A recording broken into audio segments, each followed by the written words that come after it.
दोस्तों, ये एक बहुत ही इम्पोर्टेंट एपिसोड है साइबर अवेयरनेस के पॉइंट ऑफ व्यू से। आज हम सब ऑनलाइन हैं, इंस्टाग्राम पे हो, फेसबुक पे हो, ट्विटर पे हो, बैंकिंग ऐप्स पे हो, हम सब जगह ऑनलाइन हैं। एंड ये साइबर क्राइम्स की दुनिया हमारे से भी ज़्यादा डेंजरस है। आज के जो हमारे गेस्ट है इस पॉडकास्ट के एपिसोड में, वो है इंडिया के top cyber cop DSP Ankush Mishra sir, जिन्होंने काफ़ी बड़े स्कैम्स को एक्सपोज तो किया ही है और काफ़ियों पे वर्क भी किया है। आज हमने इस पॉडकास्ट में काफ़ी इंटरेस्टिंग टॉपिक्स तो कवर किया है, जैसे हो गया डिजिटल अरेस्ट, जो सब सुनना चाहते हैं। ये ऑपरेट कैसे होता है, इसके पीछे लोग कौन होते हैं, एंड ये इंडिया से ऑपरेट होता है या बाहर से। हमने इन सब चीज़ों पे बात करी है।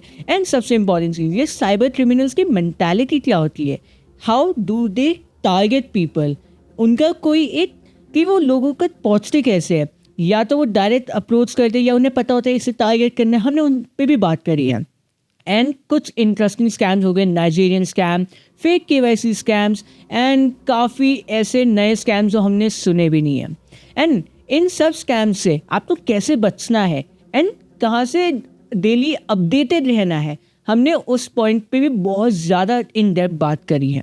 क्योंकि आज की डेट में अगर हम इन स्कैम्स के बारे में अवेयर नहीं हुए तो पक्का आज नहीं तो कल हम कभी ना कभी इन स्कैम्स के विक्टिम ज़रूर होंगे। एंड मैं तो खुद एक बार रह भी चुका हूँ, वो भी छोटे से स्कैम के लिए। मैं अवेयर नहीं था एंड उस टाइम पे मैं बहुत छोटा था। ऑनलाइन कंटेंट क्रिएशन की फील्ड में ये काफ़ी हुआ। तो इस पॉडकास्ट में काफ़ी कुछ आपको सीखने को मिलेगा। एक साइबर सिक्योरिटी बहुत अच्छा डोमेन है फॉर आर यंगस्टर्स, जो हम कॉलेज स्टूडेंट्स हैं, उनके लिए ये फ्यूचर करियर कैसे बन सकता है, सर्टिफिकेशन कोर्सेज क्या करने चाहिए, आप कैसे गवर्नमेंट और बड़ी प्राइवेट कंपनी से वर्क कर सकते हैं उनके डेटा तो सिक्योर करने में। हमने इन पे भी बात करी है। एंड हमारा सबसे इम्पोर्टेंट एस्पेक्ट है साइबर अवेयरनेस स्प्रेड करना इस एपिसोड के थ्रू। क्योंकि अगर हर कोई अवेयर होएगा साइबर इन स्कैम से, कैसे रिपोर्ट करना है, किस नंबर पे करना है, किन पेजेस को फॉलो करना है, कि आप डे टू डे अपडेटेड रहे। एंड इस पॉडकास्ट में आपको काफ़ी knowledgeable content and awareness point of view से तो 100% मिलेगा ही मिलेगा। तो इस कॉन्वर्जेशन को शुरू करते हैं with our one and only DSP Ankush Mishra sir के साथ। Ankush sir, welcome to golden metro show. आज तक जो हम इस पॉडकास्ट के थ्रू काफ़ी अवेयरनेस स्प्रेड करना चाहते हैं साइबर क्राइम और साइबर सिक्योरिटी के डोमेन में। तो मैं आपको इस पॉडकास्ट में अंदर हम बहुत डेप्थ में जाने से पहले एक बेसिक क्वेश्चन पूछना चाहता हूँ। साइबर क्राइम होता क्या है और इसकी शुरुआत कैसे हुई? देखिए, जितने भी दर्शक हैं, आप सभी को नमस्कार। साइबर क्राइम जो है वो बेसिकली कहीं पे भी लॉ में कहीं डिफाइंड नहीं है। ये एक आम बोलचाल भाषा जो हमारी होती है, जिसमें कहा जाता है कि कोई भी ऐसा फ्रॉड, कोई भी ऐसा क्राइम जो मेरे किसी भी इलेक्ट्रॉनिक गैजेट्स या उसके माध्यम से हो, जिसमें मैं बात करता हूँ कंप्यूटर, लैपटॉप, फ़ोन्स हो गए, उनके माध्यम से उनको यूज़ करके अगर कोई क्राइम हो जाता है तो that is normally called in a lemon term cyber crime. जिसको कवर करने के लिए जो इंडिया में लॉ बनाए गए हैं, जिसमें पहले इंडियन पीनल कोड था, जो कि 1 जुलाई 2024 से भारतीय न्याय संहिता बन चुका है। तो भारतीय न्याय संहिता जो है इसको कवर करता है। साथ में there is a dedicated law called information technology act, जो 2000 में आया था, जिसका अमेंडमेंट 2008 में आया था। तो ये 2 स्पेसिफिक लॉज बनाए गए हैं, जिसमें आईटी एक्ट हो गया, साथ में आपके भारतीय न्याय संहिता हो गया, जिसके तहत हम साइबर क्राइम को कोडिफाई करते हैं और उसके तहत हम जो भी लीगल कार्रवाई करते हैं वो हम नॉर्मली प्रैक्टिस में लाते हैं। नाउ कम्स द क्वेश्चन कि साइबर क्राइम इंडिया में कैसे ग्रो किया। तो इवेंचुअली मैं बात करना चाहूँगा कि cyber crime is a challenge which is seen across the world. सिर्फ एक स्पेसिफिक कंट्री के लिए नहीं है, हर स्टेट, हर कंट्री में देखा गया। और जिस क्रम में हमने देखा है कि ओवरऑल जो इंडिया में एक ट्रेंड ग्रो हुआ कि जैसे जैसे हमारे यहाँ कलर टीवी आया, कंप्यूटर आया, डिजिटल क्रांति आए, जिस क्रम में इनिशियली जो मेरी परिभाषा होती है कि साइबर क्राइम को मैंने 3 या 4 चरणों में देखा है, जिसमें फेज़ 1 जो था साइबर क्राइम का, that was the phase of 2000 से लेके 2010 तक, जिसमें अमूमन देखा जाता था कि लोगों के पास छोटे फ़ोन थे, नोकिया 1100, नोकिया 3300, काफ़ी वैसे फ़ोन थे जिनमें इंटरनेट कनेक्टिविटी नहीं थी, नॉर्मल कॉलिंग होती थी। तो अमूमन उस टाइम में हमने देखा कि लोगों को फ़ोन आता था कि हम बैंक से फ़ोन कर रहे हैं, आपका बैंक खाता फ्रीज़ हो गया है, आपका अकाउंट फ्रीज़ हो गया है, आपकी चेकबुक एक्सपायर कर गई है। तो लोगों को कॉलिंग बेसिस पे फ्रॉड किया जाता था। काफ़ी अवेयरनेस हुआ, सारी गवर्नमेंट्स ने, सबने मेहनत किया और सबको बोला गया कि कभी भी कोई बैंक या फाइनेंशियल इंस्टीट्यूट आपको फ़ोन नहीं करता। तो 2010 के बाद एक क्रांति आई फ्री इंटरनेट की। फ्री इंटरनेट में जो मैं बोलता हूँ 2010 से 2015 का जो फेज है, जिसमें हमने देखा कि जब इंटरनेट मिलने लगा, ग्रेजुअली लोगों का जो डिजिटल फुटप्रिंट है वो बढ़ गया। जिसमें हम बात करते हैं कि यूट्यूब काफ़ी पॉपुलर हो गया, एंड आपने सोशल मीडिया देखा जिसमें आप बात करेंगे, फेसबुक काफ़ी पॉपुलर हो गया, ट्विटर भी हो गया। तो ग्रेजुअली जब लोग सोशल मीडिया पे आने लगे, तो जो फ्री इंटरनेट मिला, फ्री इंटरनेट में क्या है कि हर आदमी 1 जीबी या जो भी उसको फ्री इंटरनेट मिल रहा है, वो वहाँ पे टाइम पास कर रहा है, हॉटस्टार कुछ भी देख रहा है, कोई भी एक्टिविटी ऑनलाइन कर रहा है। तो वहाँ पे क्रिमिनल्स को भी एक मीडियम मिल गया कि सोशल मीडिया पे मैं कैसे फेक अकाउंट्स बनाऊँ, मैं किसी को हैरेस करूँ। तो वो एक दूसरा फेज़ हमने 2000 से 2015 के बीच में देखा। तीसरा फेज़ जो है पोस्ट 2015 जो हमारा बाद में आया, 2010-2020 का बाद वाला जो फेज़ है, उसमें हमने बात करी कि जो डिजिटल रेवोल्यूशन हुआ इन द सेंस कि जो हमारा इंटरनेट बैंकिंग जो सेवाएं हैं काफ़ी इंप्रूव हो गई। तो इसमें साइबर क्रिमिनल्स काफ़ी एक्टिव हो गए, जिसमें हम बात करते हैं पेमेंट गेटवेज काफ़ी हो गए, पेमेंट एग्रीगेटर्स हो गए, जहाँ पे everybody is now using Google पे, एवरीबडी इज़ यूजिंग फ़ोन पे, एवरीबडी इज़ यूजिंग पेटीएम। तो ग्रेजुअली क्या है कि ग्रेजुअली जो हमारे जितने भी स्पेसिफिक पेमेंट गेटवेज आ गए, पेमेंट एग्रीगेटर्स आ गए, तो जब हमारा एक फाइनेंशियल फुटप्रिंट काफ़ी इंप्रूव हो गया अलॉन्ग विद डिजिटल फुटप्रिंट, तो वहाँ पे भी हमने देखा कि कई बार ऐसे इश्यूज आने लगे कि लोग नेग्लिजेंस कर दे रहे हैं और किसी भी अनजान व्यक्ति को प्रॉपर्ली वेरीफाई किए हम किसी को पेमेंट कर दे रहे हैं, क्यूआर कोड स्कैन कर ले रहे हैं, जबकि पुलिस इतनी मेहनत कर रही है। पुलिस इज सेइंग कि क्यूआर कोड स्कैन करने से पैसा दिया जाता है, you will never receive money. UPI pin number डालने से पैसा दिया जाता है, you will never receive money. तो ग्रेजुअली यहाँ पे लोगों ने गलती करी। अब आ गया चौथा phase, which is normally post Covid के बाद 2020 के बाद देखा, जिसमें हमने देखा कि एआई पावर्ड साइबर क्राइम आने लगे हैं, जहाँ पे आपकी एआई वॉइस क्लोनिंग्स हो रही हैं, जहाँ पे डीप फेक्स बन रहे हैं। तो इस प्रकार के चैलेंजेस जो हैं विद एआई थोड़े से आने लगे। तो this is how I have seen how cyber crime has grown in my understanding, ऐसा डेवलप किया है। लाइक इफेक्ट ऑफ कोरोना क्या रह चुका है साइबर क्राइम पे कोरोना के बाद? अगर मैं बात करूंगा कोविड का जो इम्पैक्ट रहा on cyber crime, there has been exponential growth, जिसमें मेन कारण क्या था कि 2019-20 के बाद क्या हुआ कि अमूमन जो साइबर क्राइम हमारे होते थे, तो वो जैसे मैंने बोला कि छोटे अमाउंट्स के होते थे या कोई फेक वेबसाइट्स बन गए, फेक लिंक आ गए, ऐसा देखा गया था। पोस्ट कोविड क्या हुआ, जो सोशल डिस्टेंसिंग हुई और लोगों ने ज़्यादा से ज़्यादा टाइम अपने फैमिली के साथ घर पे स्पेंड किया, वहाँ पे जो एक जनरल ऑब्जर्वेशन देखा गया कि लोग क्या है सोशल मीडिया पे काफ़ी एक्टिव हो गए क्योंकि उनके पास टाइम है, वर्क फ्रॉम होम हो रहा है। एंड उसी समय क्या हुआ कि आपको किसी ने फिशिंग लिंक दे दिया। जैसे फिशिंग लिंक बताना चाहूँगा कि अननोन लिंक आ जाता है एसएमएस के माध्यम से, मेल के माध्यम से, सोशल मीडिया मैसेंजर के माध्यम से, और आपने उस लिंक पे क्लिक कर दिया। उसी प्रकार से फेक वेबसाइट्स आ गई जो आपको 90% डिस्काउंट दे रही है कि फॉर इंस्टेंस 1 लाख का जो एप्पल का फ़ोन है वो एक फेक वेबसाइट पे 10,000 रुपये का मिल रहा है। तो उसमें क्या हुआ कि since you have more time, आपका ट्रैवल टाइम बच रहा है क्योंकि आप ऑफिस जा नहीं रहे हैं, आप घर पे बैठ रहे हैं, साथ में आपके जो भी टीवी सीरियल्स आ रहे हैं, तो उसमें क्या है कि कई बार हमें कई ऐसे स्कैम्स दिखे कि आपको फ़ोन आएगा कि आपका जो नंबर है वो ब्लॉक हो जाएगा, 10 साल पुराना नंबर ब्लॉक हो जाएगा। तो एवरीबॉडी इज़ इतने रश में है, उसमें क्या कर रहा है कि वो आदमी किसी भी लिंक पे क्लिक कर दे रहा है, किसी का भी फ़ोन उठा ले रहा है, ऑनलाइन कोई भी केवाईसी अपडेट कराने के नाम पे आप फॉर्म भर दे रहे हैं, तो वहाँ पे स्कैम्स हो जा रहे हैं। तो overall there has been exponential growth, but ये ओवरऑल जो ट्रेंड है ये हर जगह देखा गया है। This is not just specific for India, this is across world. हर कंट्री में हमने देखा कि इस प्रकार से साइबर क्राइम है वो नो डाउट 2020 के बाद काफ़ी इंक्रीज हुए हैं। हाउ डज एआई कैसे इफेक्ट कर रहा है साइबर क्राइम्स में? अगर मैं बात करूंगा आर्टिफिशियल इंटेलिजेंस की, तो इसने नो डाउट साइबर क्राइम का एक कह सकते हैं जो उसकी स्पीड है वो काफ़ी ज़्यादा बढ़ा दी है, क्योंकि अब जो टेक्नोलॉजी है उसमें हमारे लैंग्वेज बेस जैसे हम चैट जीपीटी इस्तेमाल करते हैं, तो उसमें क्या है कि लोग उसको कई बार मिसयूज़ करते हैं। जैसे पहला एग्जांपल दिखाऊंगा कि मुझे फिशिंग मेल भेजना है। अब फिशिंग मेल क्या होता है कि जैसे कोई व्यक्ति है आपको एक मेल भेजेगा एंड वो आपको टेम्प्ट करेगा कि आपका मेल पे कहेगा आपका प्रमोशन हो गया या आपको कुछ डियरनेस अलाउंस बढ़ गया है, आपको कुछ इंसेंटिव दिया जा रहा है, तो आप उस मेल पे क्लिक करेंगे। अब उसकी जो लैंग्वेज होगी वो इतनी परफेक्ट लिखी जाएगी with the help of AI कि आप उसमें डिसाइफर नहीं कर पाएंगे कि इसमें कोई ग्रामेटिकल मिस्टेक नहीं है, इसने प्रॉपर हर चीज़ डिटेल दी है, उसने प्रॉपर मेरे को एक रिगार्ड्स दिया है, सारी चीज़ें दिया है। तो अमूमन साइबर क्रिमिनल्स ऐसी गलती करते थे, बट एआई ने क्या किया, उसकी लैंग्वेज को परफेक्ट बना दिया। तो उससे क्या हो रहा है, पहला टाइप का क्राइम ये हो रहा है। दूसरी चीज़ क्या हो रही है कि एआई से क्या हो रहा है कि वॉइस क्लोनिंग, कि मेरे भाई ने, मेरे बहन ने, मेरे नोन व्यक्ति ने कोई क्राइम कर दिया है एंड इन द प्रोसेस वो आपको आवाज़ सुनाएगा एंड वो जो एआई मॉड्यूलेटेड वॉइस है उसमें वो आपका जो परिचित है वो रो रहा है, परेशान है, and in the process you end up paying money just to save particular उस पर्सन को बचाने के लिए। तीसरा इशू आता है वो आते हैं डीप फेक्स, कि आज के में मोर फोटो मोर हाँ। वीडियोस कि आप किसी को ट्रस्ट नहीं कर सकते, एक्चुअल में बंदा कोई और है, किसी और की फोटो लगा रखी है, इसमें आपके इस प्रकार से काफ़ी ऑब्स्सीन या ऐसी अश्लील फोटो भी बन जाती है। तो आज की डेट में एआई जो है जहाँ पे एक तरफ बोन है, वहीं कहीं ना कहीं वो एक चुनौती भी बन गया है, बेन बन गया है। तो उसको प्रॉपर्ली हमें बैलेंस करने की आवश्यकता है। एंड नो डाउट क्राइम में कई जगहों पे इसको मिसयूज किया जाता है। जैसे चैट जीपीटी, आर्टिफिशियल इंटेलिजेंस हो गए, डीप सीक हो गया, ग्रॉक एआई हो गया, क्या ये एआई हमें डिस्ट्रॉय कर रहा है या हमें हेल्प कर रहा है? इसमें जैसे जो मैंने ट्रेंड देखा है, जैसे मैं चैट जीपीटी या कोई भी नॉर्मल एलएलएम मॉडल्स का बात करूंगा, आई हैव सीन इंस्टेंसेस कि जैसे बच्चों को स्कूल में अगर ऐसे भी लिखना है, तो I have seen many instances कि आज के जो बच्चे हैं वो ऐसे जो लिख रहे हैं वो उस एआई के हेल्प से लिख रहे हैं। जैसे मैं अपना टाइम बताऊंगा, when I was in school, तो हमें ऐसे आता था कि आपको होली पे निबंध लिखना है, दिवाली पे आपको निबंध ऐसे लिखना है। नाउ बच्चे जो है एक एप्लीकेशन तक अगर लिखना है तो आप उस एलएलएम मॉडल पे जा रहे हो, बट वो एक उसका माइनस पॉइंट है।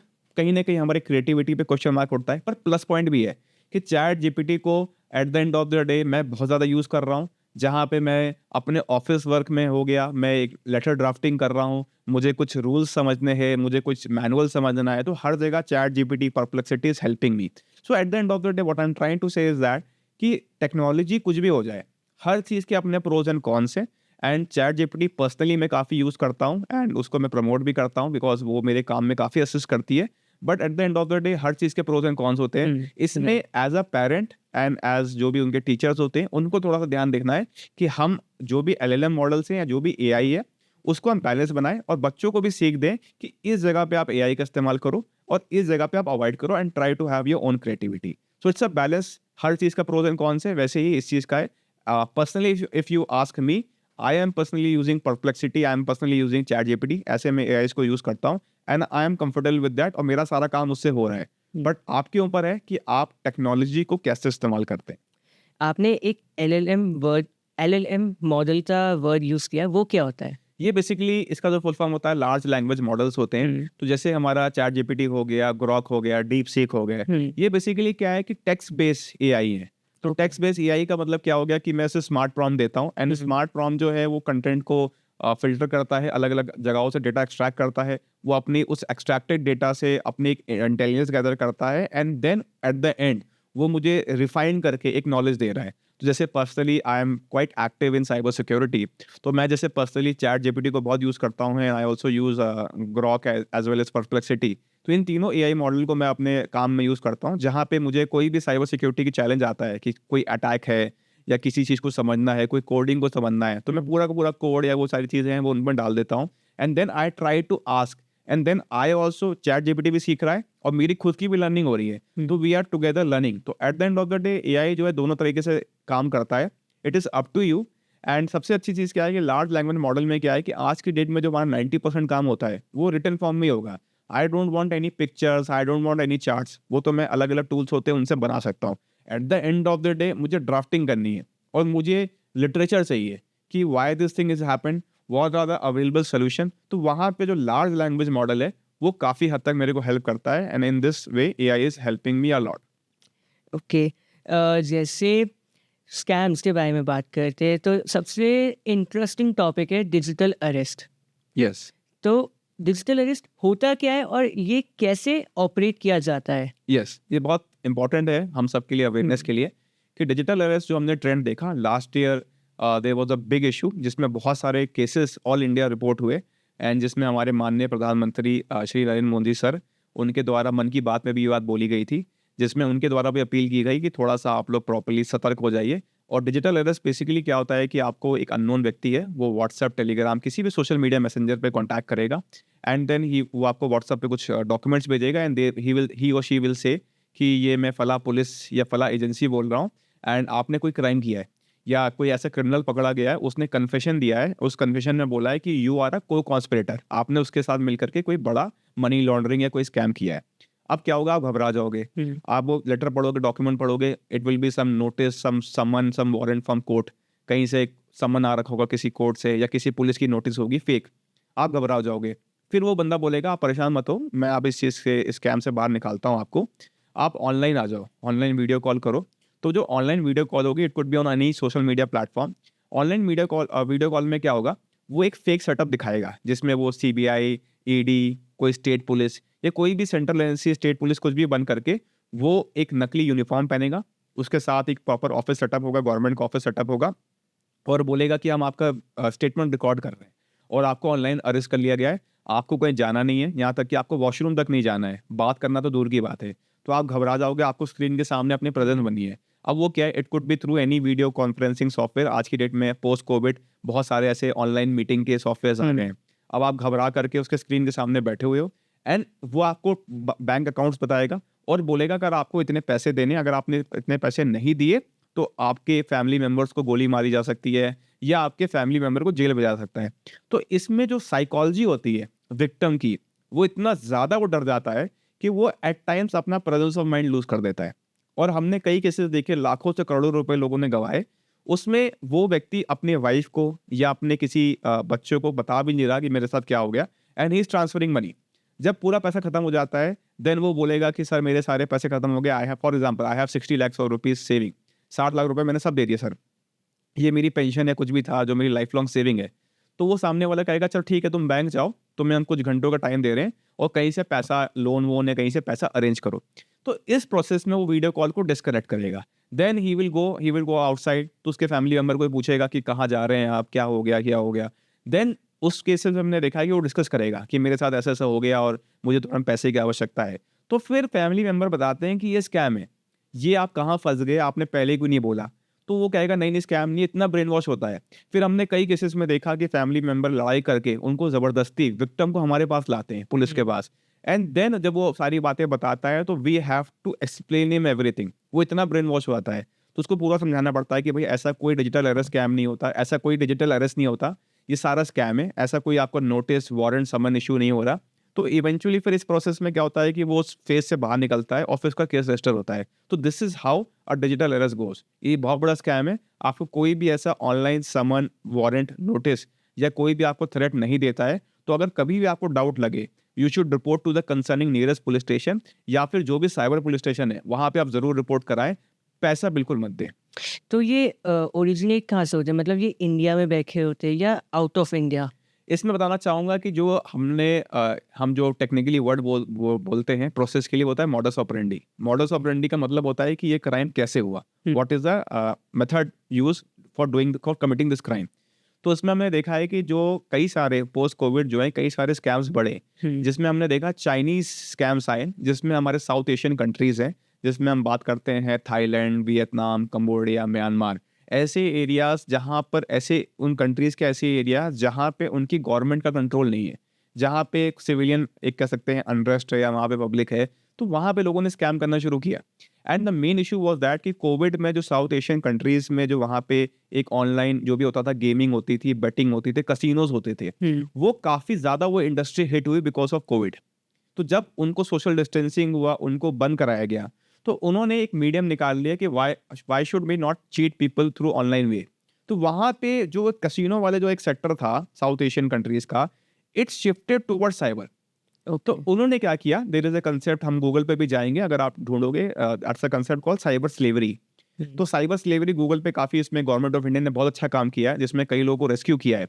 तो उन्होंने क्या किया है, वहाँ पे कुछ चाइनीज स्कैमर्स हैं जो इन कंट्रीज में बैठे रहते हैं। What they do is that कि वो यंगस्टर्स को बुलाते हैं for the sake of job कि हम आपको एम्प्लॉयमेंट दे रहे हैं, आप थाईलैंड आ जाओ, म्यांमार आ जाओ, कंबोडिया आ जाओ, जहाँ का यंगस्टर कोई भी हो, कोई भी स्टेट का हो, यंगस्टर जाता है एंड उसको फिर स्कैम कंपाउंड में डाल दिया जाता है।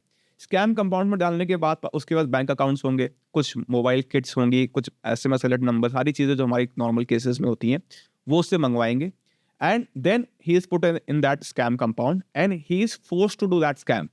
अब इसमें क्या होगा, जो डिजिटल अरेस्ट कंसेप्ट बताया मैंने आपको, ऐसे बहुत सारे अलग अलग टाइप के चाइनीज स्कैम्स हैं जिसमें आपको ऑनलाइन इन्वेस्टमेंट करा रहे हैं। वो कहेंगे कोई नया स्टॉक एक्सचेंज आया है, कोई नया आईपीओ ट्रेडिंग आया है, वर्क फ्रॉम होम करना है, पार्ट टाइम जॉब करना है, गूगल पे रिव्यू देना है, आपको एक नया इन्वेस्टमेंट, जैसे कोई कहेगा कि एक ट्रेडिंग प्लेटफॉर्म है, इसमें आप पैसा लगा दो, क्रिप्टो में लगा दो, अननोन है, वो आपको व्हाट्सएप ग्रुप में ऐड करेंगे, टेलीग्राम ग्रुप में ऐड करेंगे, उसमें इन्वेस्टमेंट कराएंगे। ये सारे चाइनीज स्कैम है। ऑनलाइन लोन ऐप्स दे देंगे कि आपको तुरंत लोन ऐप मिल जाएगा, all are the Chinese scams.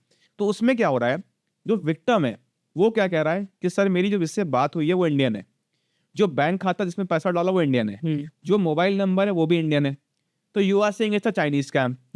तो प्रॉब्लम क्या है कि वो जो यंगस्टर जो स्कैम कंपाउंड में फंसा हुआ है वो क्या कर रहा है, वो स्कैम कर रहा है because he has to survive. That is why a lot of action has been taken, जहां पे उन लोगों को रेस्क्यू किया गया है। They have been rescued and they are going back home. तो जो लोग रेस्क्यू होके आते हैं they tell us the story कि सर हम कंबोडिया में फंसे हुए थे, ये बिल्डिंग थी, यहाँ पे हमें वो चाइनीज बंदा आता था, तो हम पूछते हैं, हम जो बंदा आता है तो हम उससे पूछते हैं कि आपको कैसे पता वो चाइनीज है। कहा सर वो देखने में चाइनीज था। मैंने कहा अच्छा उसकी लैंग्वेज क्या थी, अगर वो चाइनीज है तो हिंदी नहीं बोलता होगा। तो दे टेल अस कि वो ना मैंडरिन या जो भी उनकी लैंग्वेज होती है वो गूगल ट्रांसलेटर यूज करते हैं। गूगल ट्रांसलेटर में बोलते हैं एंड वो दिखाता है ट्रांसलेट करके कि हिंदी में इंग्लिश में ये है। तो वो बोलता है कि तुम्हें ये बोलना है। तो उनके जो व्हाट्सएप ग्रुप्स बने हुए हैं, टेलीग्राम ग्रुप्स बने हुए हैं, अलग अलग ग्रुप्स हैं। इस पे गवर्नमेंट ऑफ इंडिया में इसमें एक बॉडी है मिनिस्ट्री ऑफ होम अफेयर्स की विच इज कॉल्ड I4C। सो इसमें क्या होता है कि फिर जब हम उनसे इंटरोगेशन करते हैं, जो लोग रेस्क्यू होके आते हैं, तो वो यंगस्टर्स बताते हैं कि सर हमें फोर्स किया गया था, तो हमें जॉब के नाम पे बुलाया गया था, फिर हमसे बैंक अकाउंट्स और सिम कार्ड सारे लिए गए एंड और भी इस टाइप से लोग जो हैं वहाँ पे पार्सल करते हैं for the sake of money and in the end वो ये स्कैम्स किए गए। एंड इंटरेस्टिंग चीज़ क्या है कि भारत में भी कई लोग ऐसे हैं जो व्हाट्सएप पे, टेलीग्राम पे, सोशल मीडिया ग्रुप्स पे, ये हर जगह न्यूज़ में भी आ रहा है, it's there on all articles are there on Google. वो लोग क्या कर रहे हैं कि उनको ऑफर दिया जाता है कि तुम मुझे 5 बैंक खाते दे दो, तुम मुझे 5 सिम कार्ड्स हैं, ये कुरियर करके you send us to Cambodia to Thailand. तो उनको क्या है, एक-एक खाते के एक-एक सिम कार्ड्स के money is being given okay. कि 20,000 रुपए का किट है, 30,000 रुपए का किट है। तो लोग क्या है कि इस टाइप से अपने नाम पे, या नॉर्मली हम जो बोलते हैं टेक्निकली म्यूल अकाउंट्स, कि म्यूल अकाउंट मतलब कि कोई भी ऐसे गरीब आदमी के नाम पे या अननोन आदमी जो भी व्यक्ति है उसके नाम पे आपने खाता खुलवाया एंड उस व्यक्ति को मालूम भी नहीं है, उस पर्सन को पता भी नहीं है कि तुम्हारे नाम पे बैंक खाता खुला हुआ है एंड आपने मोबाइल सिम भी ले लिया एंड पूरी किट बना करके you are giving to some scammer. तो इस पूरे प्रोसेस में क्या है कि जितने भी मैंने चाइनीज स्कैम बताए, उन सारे चाइनीज स्कैम में जो फ्रॉड हो रहा है उसमें इस टाइप से the money which is going out and उसमें जो लोग स्कैम कर रहे हैं, this is how the whole nexus और हाउ क्राइम वर्क्स, स्पेशली ये इंटरनेशनल फ्रॉड्स। तो अगर मैं फिगर्स की बात करूंगा, आज की डेट में अप्रॉक्स 20 to 30% ऐसे क्राइम है जो कि हमारे जो इंडिया में हॉट बेल्ट्स या हॉट स्पॉट्स हैं जो क्राइम कर रहे हैं, जो कि नॉर्मली छोटा अमाउंट या कोई ऐसा एक नॉर्मल मिनिमम अमाउंट होता है, एंड जो बड़े क्राइम हो रहे हैं जिसमें बात कर रहा हूँ 70 to 80% ऑफ साइबर क्राइम, वो ज्यादातर ये चाइनीज बेस, ये जो कंबोडिया थाईलैंड वाला है, उसमें हम देख रहे हैं बड़ा magnitude of crime is being reported, जिसमें लोग लाखों से करोड़ों रुपए गंवा रहे हैं। दो गवर्नमेंट ने काफी इसमें प्रयास कर लिया है, काफी अच्छे स्टेप्स लिए हैं and there has been a lot of success, जिसमें मैं बात कर रहा था कि I4C के जो CEO सर हैं राजेश कुमार साहब के लीडरशिप के under Indian cyber crime coordination ने बहुत हद तक चीज़ों को इम्प्रूव किया है एंड क्राइम को कंट्रोल किया जा रहा है। सर जैसे इसमें एक होता है, ये जो कॉलिंग होती है ये फॉरेन से होती है, but voice over internet protocol कुछ होता है एक वर्ड, वो क्या होता है? बेसिकली VoIP कॉलिंग जो हम इसको नॉर्मली बोलते हैं शॉर्ट में, वॉइस ओवर इंटरनेट प्रोटोकॉल हो गया, वो आपका है व्हाट्सएप कॉल, टेलीग्राम कॉल, जो भी हम इंटरनेट बेस्ड कॉल करते हैं। ओके। सो नॉर्मली क्या होता है कि जो हम नॉर्मली कॉलिंग, जैसे मुझे आपको कॉल करना है तो मैं नॉर्मल आपका नंबर डायल करूंगा, तो वो क्या करता है, मोबाइल टावर्स जो होते हैं वो basically mobile tower to mobile tower वो आपके कॉल लैंड होगी, ठीक। अब क्या होता है, एक कॉल होती है जिसमें सिर्फ और सिर्फ आपके इंटरनेट कनेक्शन बेसिस पे होगा। यहाँ पे मेरा नेटवर्क आ रहा है नहीं आ रहा है डजंट मैटर, मेरे फोन में एक सिम कार्ड डला हुआ है, पर due to cloud, due to weather, due to any X factor, I am sitting there in some remote places, वहां मेरा नेटवर्क नहीं आ रहा। पर अगर मेरे पास वाईफाई है, इंटरनेट है, तो वो जो डेटा ट्रांसफर होता है, हमारा जो इंटरनेट ट्रांसफर होता है, डेटा ट्रांसफर होता है, वो डेटा पैकेट्स में होता है। ओके। तो जो डेटा पैकेट्स ट्रांसफर हो रहे हैं, यानी कि व्हाट्सएप पे जो मैं कॉल कर रहा हूँ, that is a transfer of data packets. Okay. या जो मैं टेलीग्राम पे कॉल कर रहा हूँ, या इंस्टाग्राम बेस्ड कॉलिंग भी होने लगी है, फेसबुक बेस्ड कॉलिंग होने लगी है, तो वो जो डेटा पैकेट ट्रांसफर होता है, that is why it is called voice over internet protocol. तो इंटरनेट बेस्ड जो कॉल्स हमारी होती है, that is called VoIP call. एक व्हाट्सएप हैकिंग बहुत इंटरेस्टिंग डोमेन है, तो उसके बारे में आपको? यस, व्हाट्सएप हैकिंग जो है, ये कई बार हमारे पास शिकायतें आती हैं कि हमारा व्हाट्सएप हैक हो गया। सो सबसे पहले I would like to clarify कि there are two concepts, one concept is called hacking and the second concept is called impersonation. अब इम्पर्सोनेशन क्या होता है, जिसकी हिंदी होती है रूपांतरण। वो कहता है कि एक अननोन नंबर है, उसने मेरा फोटो लगा लिया। एक अननोन फेसबुक आईडी है, इंस्टाग्राम आईडी है, उसने मेरी फोटो लगा ली। That is a case of impersonation, कि अननोन नंबर ने मेरा फोटो लगा लिया, that number doesn't belong to me, that is it doesn't belong to Ankush Mishra. So he is impersonating me, he is copying me, उसको हिंदी में कहते हैं रूपांतरण। वैसे ही फेसबुक पे, इंस्टाग्राम में आपने आईडी बना ली, वो आईडी मेरी नहीं है, आपने मेरे नाम से मिलती हुई ईमेल आईडी बना दी, आपने ईमेल कर दिया, तो that is not my responsibility and it is your fault on the part of victim कि व्हाई डिडंट यू वेरीफाई। अब इसका जो दूसरा कंसेप्ट आता है that is called hacking. Hacking जो होता है वो बेसिकली इसका जो लीगल टर्म है वो होता है अनऑथराइज एक्सेस। हैकिंग क्या कहता है, आपने मेरा ही मोबाइल नंबर व्हाट्सएप पे जो है यूज़ किया मेरी मर्जी के बिना, आपने मेरा ही फेसबुक अकाउंट, मेरा ही इंस्टाग्राम अकाउंट, मेरा ही ट्विटर अकाउंट, मेरा ही ईमेल अकाउंट आपने मेरी मर्जी के बिना यूज़ किया, that is normally called hacking. अब व्हाट्सएप हैकिंग जो सवाल है कि व्हाट्सएप हैकिंग होता कैसे, उससे बचना क्या है, देयर आर बेसिकली 3 वेज जब व्हाट्सएप हैकिंग होती है अवेयरनेस पॉइंट ऑफ व्यू से। पहले चीज़ क्या होता है कि एक QR कोड होता है। हम में से जितने लोग भी व्हाट्सएप वेब चलाते हैं, आपको देखा होगा कि व्हाट्सएप वेब में क्या होता है कि एक QR कोड आता है हाउ जब टू हम स्कैन करना है। वेब व्हाट्सएप चलाते हैं। तो वेब व्हाट्सएप जो चलाते हैं हम उस QR कोड को स्कैन करेंगे तो हमारा व्हाट्सएप वहाँ लॉग इन हो जाएगा। तो पहली चीज़ है, if somebody sends you an unknown QR code, remember a simple logic in life, QR code scan करने से हमेशा लाइफ में माइनस होगा। यानी कि QR कोड स्कैन करने से पैसा दिया जाता है, QR कोड स्कैन करने से आपका व्हाट्सएप सामने वाले के प्लेटफॉर्म पे चल जाएगा। So what I am trying to say, whenever you see a QR code life में कभी भी प्लस नहीं करेगा। ठीक, तो पहला तरीका क्या हो गया, QR कोड स्कैनिंग से आपने अपना व्हाट्सएप कहीं और चलवा दिया। दूसरा तरीका होता है, वो होता है जो हमें जब भी हम एक नया नंबर से व्हाट्सएप इंस्टॉल करने जा रहे हैं, हमने व्हाट्सएप ऐप इंस्टॉल करी तो वो बोलता है कि आपको एक पिन नंबर आएगा फॉर इंस्टॉलेशन ऑफ व्हाट्सएप। अब आपने ध्यान दिया होगा दो क्वेश्चन वहाँ पे बेसिकली 2 ऑप्शन आते हैं। वो कहता है व्हाट्सएप का जो ऐप है वो कहता है you want this pin number through SMS और थ्रू कॉल। तो अमूमन क्या है, लोग क्या करते हैं SMS चूज कर लेते हैं। हाँ। आपने SMS चूज किया तो जो व्हाट्सएप का पिन डिलीवर होगा वो डिलीवर हो गया आपके इनबॉक्स में, जो आपका SMS का बॉक्स होता है। ठीक, अब ये क्या होता है, हैकर आपको कॉल करेगा, वो आपको कहानियां बताएगा, कुछ XYZ कुछ भी होगा, and he will try to obtain that pin number. Okay. कि अब बेस्ट पार्ट इज दैट कि हमारी कंट्री में और भी अवेयरनेस होनी चाहिए, बट काफी हद तक अवेयरनेस हो गई। पीपल आर नोइंग कि हमें SMS पे कोई भी OTP, कोई भी पिन नंबर या कोई भी गोपनीय अंक है, you should avoid and not tell. तो ये दूसरा तरीका हो गया कि जब आपने कोई कोड, अपना पिन नंबर जो SMS में आया किसी को शेयर कर दिया तो व्हाट्सएप हैक हो जाएगा।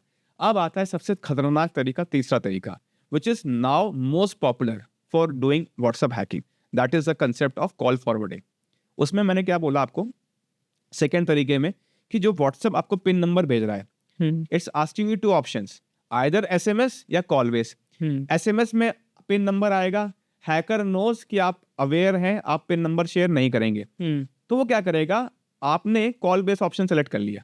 ठीक, अब वो क्या करेगा, hacker will call you and वो कहेगा कि कोई भी रीजन बोलेगा कि मैं फला मोबाइल रिचार्ज से आपका नंबर सेलेक्ट किया गया है और मैं आपको एक कूपन दूंगा 500 रुपीज़ का फ्री रिचार्ज कर देता हूँ, एग्जाम्पल दे रहा हूँ मैं।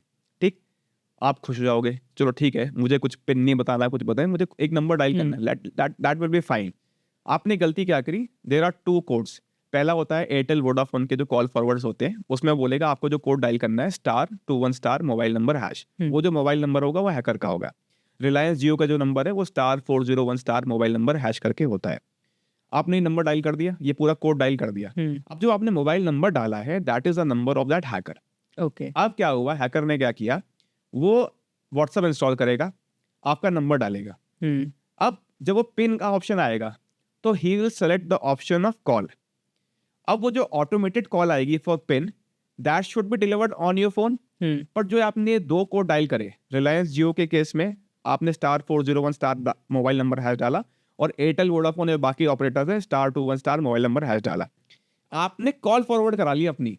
अच्छा। So the WhatsApp code which should have been delivered to you, that is being forwarded to that criminal। क्योंकि वो कोड के आगे आपने मोबाइल नंबर जो डाला है वो क्रिमिनल का डाला है। हाँ। अब वो रूट होकर के उसके पास चली गई। सो इन द प्रोसेस क्या होगा, आपके जो रिलेटिव्स या जो आपके नोन है वो आपको कॉल कर रहे हैं, तो उनको सुनाई देगा कि this call is being forwarded and that call will be landing into the number of that criminal. Criminal phone उठाएगा नहीं क्योंकि उसे मालूम है कि ये उसके वाले लोग फोन कर रहे होंगे मुझे, वो फोन नहीं उठाएगा, व्हाट्सएप चला लिया उसने। अब वो क्या करेगा, पैसे मांगेगा। अब क्या होगा, जो हमारा विक्टिम है उसे रियलाइज होगा, कैसे, उसके घर वाले बोलेंगे अरे क्या हो गया, तुम पैसे क्यों मांग रहे हो, कैसे इमरजेंसी हो गई, वो कह रहा है मैंने तो नहीं मांगा। तो वो क्या आएगा, ये देखो व्हाट्सएप पे ना तुम्हारे फोटो, तुम्हारी ये नंबर है, क्या नंबर मेरा है, तुम्हारी फोटो लगी है, ये देखो पैसा आया है कि 20,000 दे दो, 40,000 रुपए दे दो। Then the person will see कि यार मुझे तो लॉग आउट कर दिया उसने, हाँ, मेरा नंबर मैं लॉग आउट हो रखा है। तो this is how WhatsApp hacking was. तो सबसे आसान तरीका हो गया QR कोड स्कैन करना। सेकंड तरीका हो गया कि मुझे आप अपना पिन नंबर शेयर कर देते हो। और सबसे खतरनाक चीज़ होगी कॉल फॉरवर्डिंग। कॉल फॉरवर्डिंग वाले मैं देख रहा हूँ लोग मैक्सिमम गलतियां कर रहे हैं, और एवरीबडी कम्स टू मी। जैसे अभी रिसेंटली मेरे पास 3-4 लोग आए थे, अभी 1-2 दिन पहले की बात है। सबकी सेम कहानी कि हमसे उसने किसी कारण से कोड डायल करवाया *21 या *401 and then the call was forwarded. तो ये एक चुनौती होती है कि this is how WhatsApp hacking is done. और अवेयरनेस पॉइंट ऑफ व्यू से आपको ध्यान रखना है कि ये 3 गलतियां आप ना करें। तो जितने भी जैसे डिजिटल अरेस्ट हो गया, व्हाट्सएप हैकिंग हो गया, तो इससे बचने का सबसे सिंपलेस्ट तरीका क्या है? डिजिटल अरेस्ट हो गया, व्हाट्सएप हैकिंग हो गया, कुछ भी हो, साइबर क्राइम अगर हम जनरल की बात करते हैं, the easiest way is you have to take awareness. जागरूकता है। जैसे हम लोग साइबर में जब काम करते हैं या टेक्निकली हम लोग काम करते हैं, तो we also believe that technology becomes obsolete every 6 months। So if you are buying a new mobile phone, तो 6 महीने में आपको लगेगा यार ये ना नया फोन आ गया। एंड दैट इज वाई जो बड़े बड़े ब्रांड्स होते हैं वो हर साल अपना एक नया फोन निकालते हैं। नया आईफोन आ गया, नया सैमसंग का फोन आ गया, नया गैलेक्सी सीरीज आ गई, वो अलग अलग सीरीज हो गई। सेम कंसेप्ट होता है कि you have to keep yourself updated. जिसमें सबसे पहले फॉर ऑल योर व्यूअर्स मैं आपको बोलना चाहूंगा कि गवर्नमेंट ऑफ इंडिया का जो मैंने I4C बोला, Indian cyber crime coordination centre, they have a social media page called cyber दोस्त। आप सभी लोग साइबर दोस्त को फॉलो करें, जिसमें आपके व्हाट्सअप हो गया, आपका टेलीग्राम हो गया, आपका यहाँ इंस्टाग्राम हो गया, फेसबुक हो गया, हर जगह दे हैव अ साइबर दोस्त हैंडल जो कि ब्लू टिक है, प्रॉपर उसमें टिक हो रखा है। एंड वो पर डे वो अवेयरनेस कर रहा है। इट इज एक्सप्लेनिंग कि इस प्रकार का ये नया फ्रॉड आ गया। चाइनीज बेस्ड जो फ्रॉड है वो भी आता रहता है। डिजिटल अरेस्ट पे इतना अवेयरनेस हो गया, every second day third day they are putting something on digital arrest. तो साइबर दोस्त को आप फॉलो करें, उसको लाइक करें ज़्यादा से ज़्यादा, तो उससे आप अवेयर रहेंगे। दूसरी चीज़ क्या होती है कि जो भी आपके स्टेट्स हैं, जिस भी आप भारत के जिस भी राज्य में हैं, जिस भी डिस्ट्रिक्ट्स हैं, वहाँ के सोशल मीडिया पेजेस को फॉलो करना चाहिए। जिसमें हम बात करते हैं कि वहाँ की जो स्टेट पुलिस का जो पेज होगा, फेसबुक पे, इंस्टाग्राम, कहीं पे भी उसे फॉलो करें, वहाँ पे अवेयरनेस आती है। जैसे मैं उत्तराखंड पुलिस का बोलना चाहूँगा कि उत्तराखंड पुलिस में एवरी डे एटलीस्ट 1 या 2 पोस्ट आते हैं जो साइबर क्राइम की अवेयरनेस करते हैं। और तीसरी चीज़ क्या है कि be in touch with certain officers जो इस फील्ड में काम कर रहे हैं। You can, if you wish, you can follow them on social media, otherwise आप उनके न्यूज़ को फॉलो करें। सर, एक नाइजीरियन स्कैम करके काफ़ी ज़्यादा एक स्कैम है ये, बहुत बड़ा। एंड इसके बारे में कुछ? तो सबसे पहले आपने जो क्वेश्चन किया ये हमारे व्यूअर्स के लिए बहुत एसेंशियल है। नाइजीरियन स्कैम बहुत पॉपुलर स्कैम है इंडिया में। इसकी कहानी बताता हूँ, क्योंकि जब मैंने पुलिस फोर्स ज्वाइन किया था, सबसे पहला केस जो मैंने सुपरवाइज किया था, जो मेरे अंडर इन्वेस्टिगेट हुआ था, that was the Nigerian scam, जिसमें एक रिटायर्ड बैंक एम्प्लॉय थे, मैनेजर थे। उन्होंने लगभग 1,12,63,955 रुपए, that amount I will never forget, क्योंकि वो पहला केस जो मैंने देखा था। तो उनसे जब मैंने बात करी विक्टिम से, तो उसमें उन्होंने बताया कि एक फेसबुक पे एक लेडी थी, उससे दोस्ती हुई इनकी, एंड वो हनी ट्रैपिंग हो गए। Still being a retired senior citizen, वो उस एज में उनसे उनकी दोस्ती हुई, कुछ भी हो, that is his personal life. But eventually क्या हुआ कि जो भी प्यार मोहब्बत हुआ उसमें उन्होंने ये बोला कि उस लेडी ने बोला, उसने अपना नंबर भी +44 कर रखा था, तो उसने नंबर शेयर किए, बताया +44 नंबर पे आप मुझे व्हाट्सएप पे बात करो। तो everything started from Facebook, WhatsApp पे बात आई। तो उसने बोला कि उसे कुछ लाइफ थ्रेटनिंग डिजीज या टर्मिनल डिजीज हो गई है एंड उसकी कभी भी डेथ हो सकती है। तो she wants to transfer all her wealth और her jewellery to this particular person. अब क्या हुआ, ऑब्वियसली एक लालच आ गया उनके अंदर। तो उन्होंने बोला, उस लेडी ने बोला कि मैं पार्सल्स भेज रही हूँ लंदन से, यूके से, and they will be delivered in India.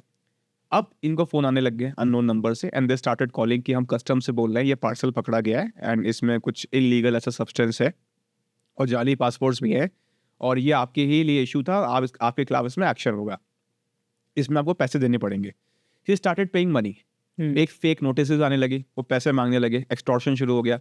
फिर उनको RBI से, ED से फेक नोटिस बना के डराते थे। Eventually he end up paying 1.25 crore रुपए, 1,12,00,000 रुपए उन्होंने पे कर दिए पूरा।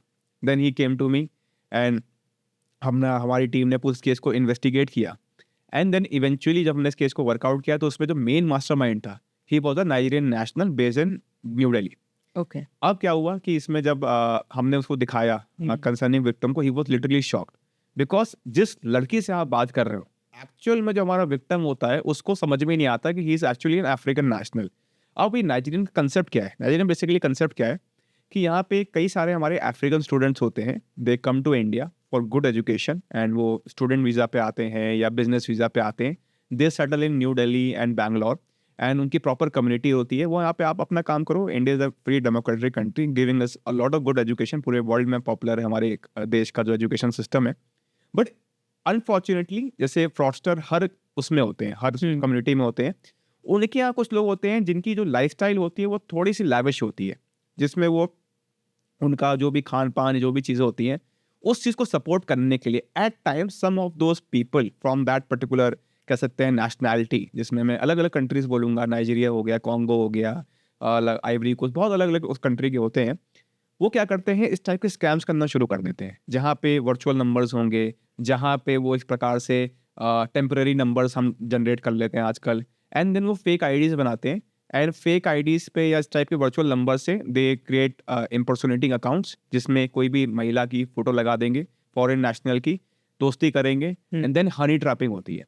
एंड देन इवेंचुअली वो आपको फेक नोटिसेस, जिसमें बात करूंगा कि उन्होंने पीडीएफ को मॉडिफाई किया, उसको एडिट कर दिया, and they send it to the concerning victim, and then उसकी ब्रेन वॉशिंग इतनी ज़्यादा हो जाती है कि इस पूरे प्रोसेस में स्कैम्स हुआ। तो this is a Nigerian scam, जहाँ पे इट्स वेरी एसेंशियल अवेयरनेस के पॉइंट ऑफ व्यू से किसी भी अनजान व्यक्ति को आप फ्रेंड रिक्वेस्ट उसका एक्सेप्ट मत करिए, किसी भी अनजान व्यक्ति का फॉलो रिक्वेस्ट मत करिए, and don't share your personal details over those messaging things, right. जो भी मैसेंजर्स होते हैं, क्योंकि कई बार आपको नहीं पता कि सामने वाला व्यक्ति जिसको आपने कभी देखा नहीं, वो हो सकता है कोई और व्यक्ति हो, और वो किसी लड़की की आईडी बना करके या पुरुष की आईडी बना करके भी वो उसमें पीछे छुप करके आपके साथ स्कैम करो। तो this is the Nigeria scam, जहाँ पे वो आपको हनी ट्रैप करके फंसा लेते हैं।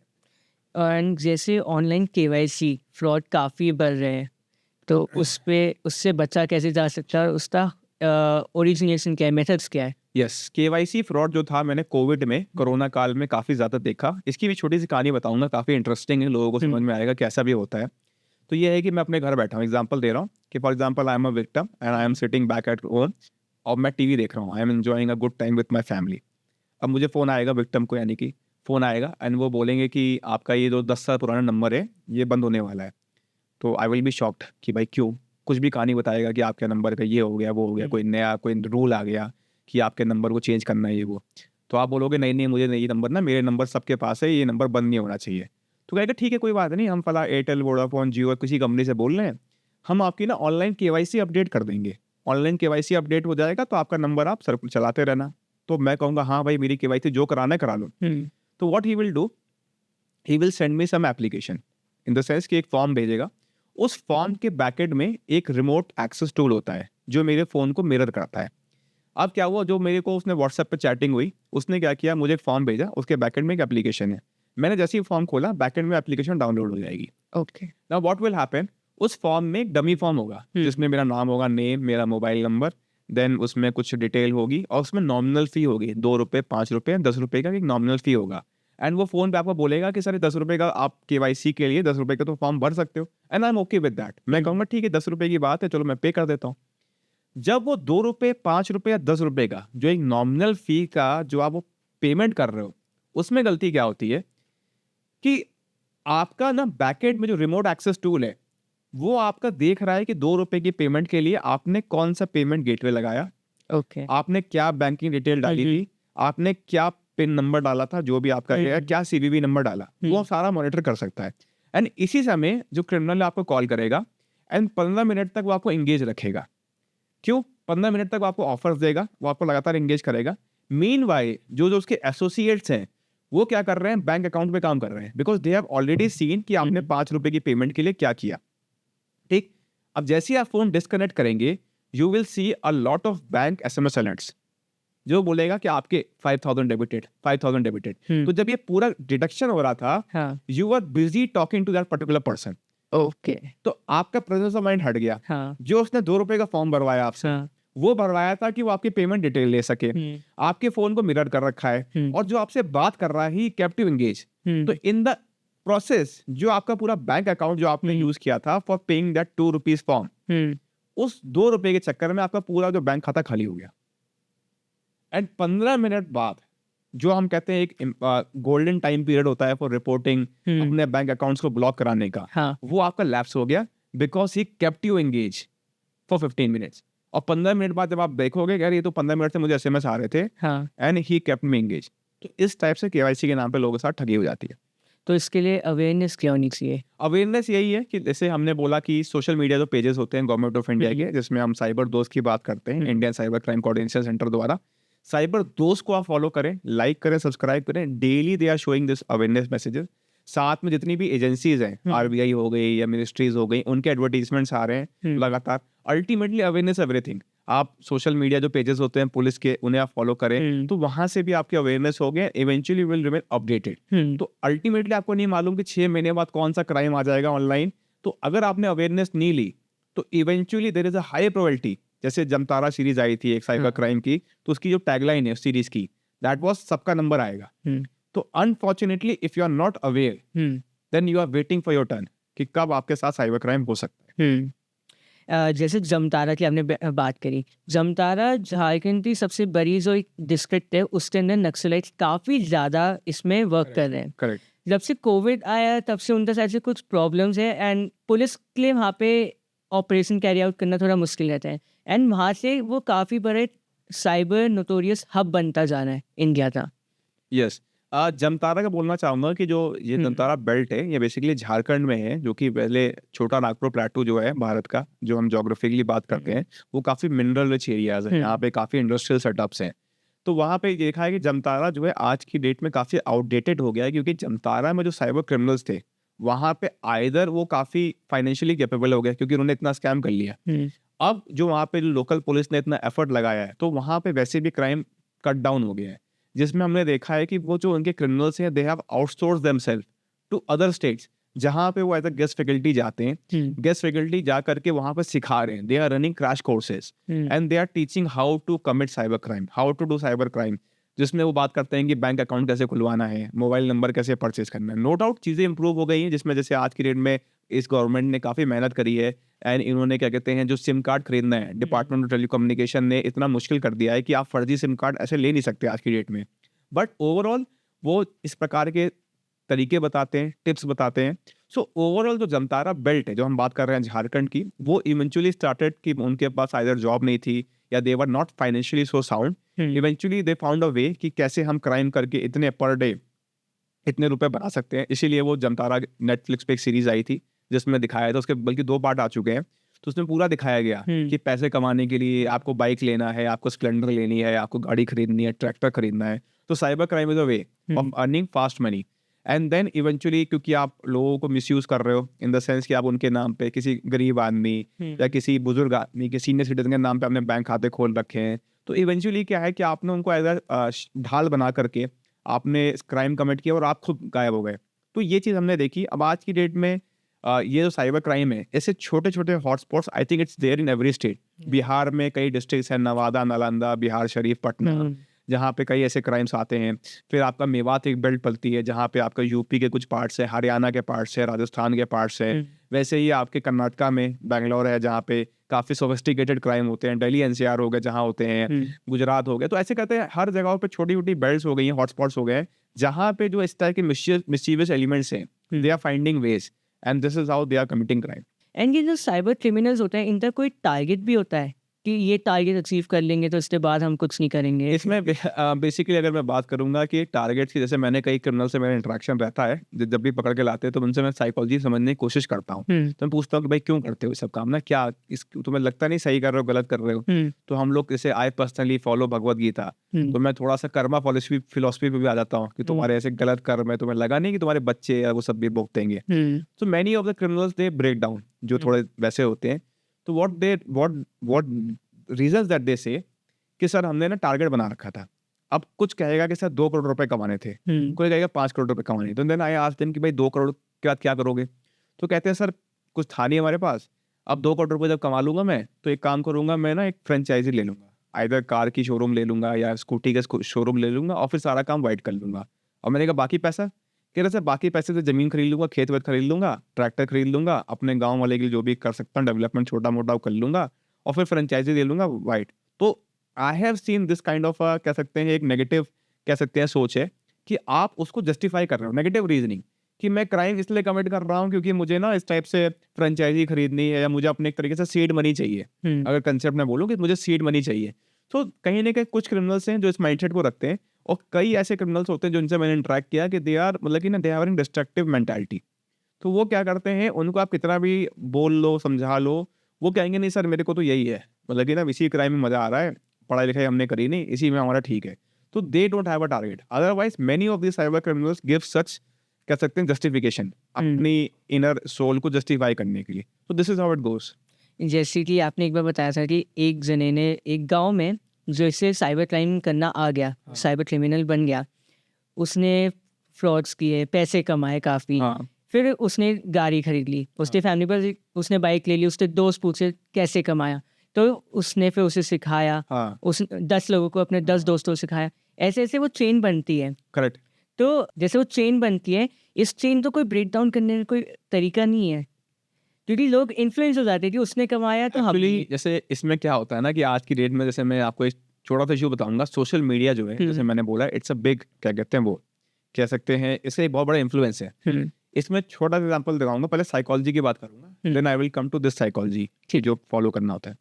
अगर हम बात करेंगे अपने ग्रैंड पेरेंट्स की, तो उनका ज़माना जो था मुगले आजम का, शोले का, वहाँ पे that time people use to watch 3 hours और 4 hours movie.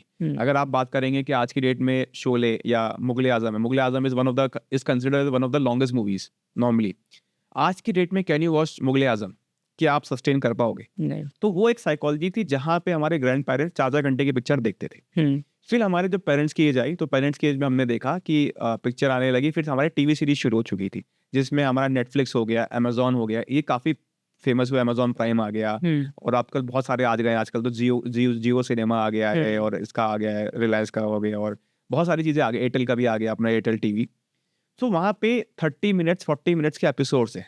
Game of throne GOT करके एक सीरीज आई थी आज से 10 साल पहले। तो लोगों को उस एज में देवर लाइक कि ओके हम टीवी सीरीज देख लेंगे, एक एपिसोड 2 एपिसोड, दैट्स इट।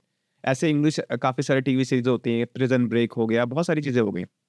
अब जो नया यंगस्टर आया, जिसमें हम लोग अलग अलग बात करते हैं, जेन जी या कौन सी जनरेशन आ गई, उसको क्या है, रील।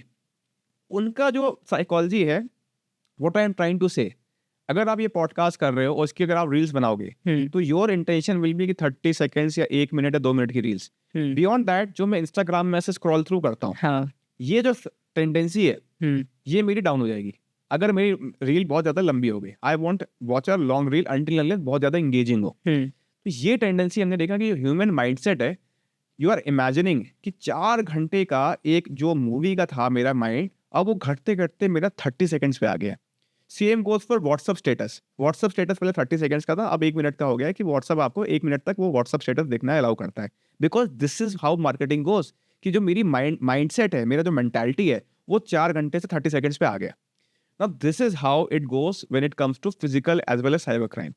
क्या होता है, जो मैं लोगों को देखता हूँ सोशल मीडिया पे, मैंने देखा कि ये बंदा जो है नई बाइक ले ली, इसने नई गाड़ी ले ली, वो बंदा, यंगस्टर्स हैं, साइबर क्राइम कर रहे हैं, अब वो सोशल मीडिया पे पेज बनाएगा, उसने एक नई बाइक का दिखा दिया, अपने बालों को कलर कर लिया, हाँ, येलो गोल्डन कुछ कर लिया।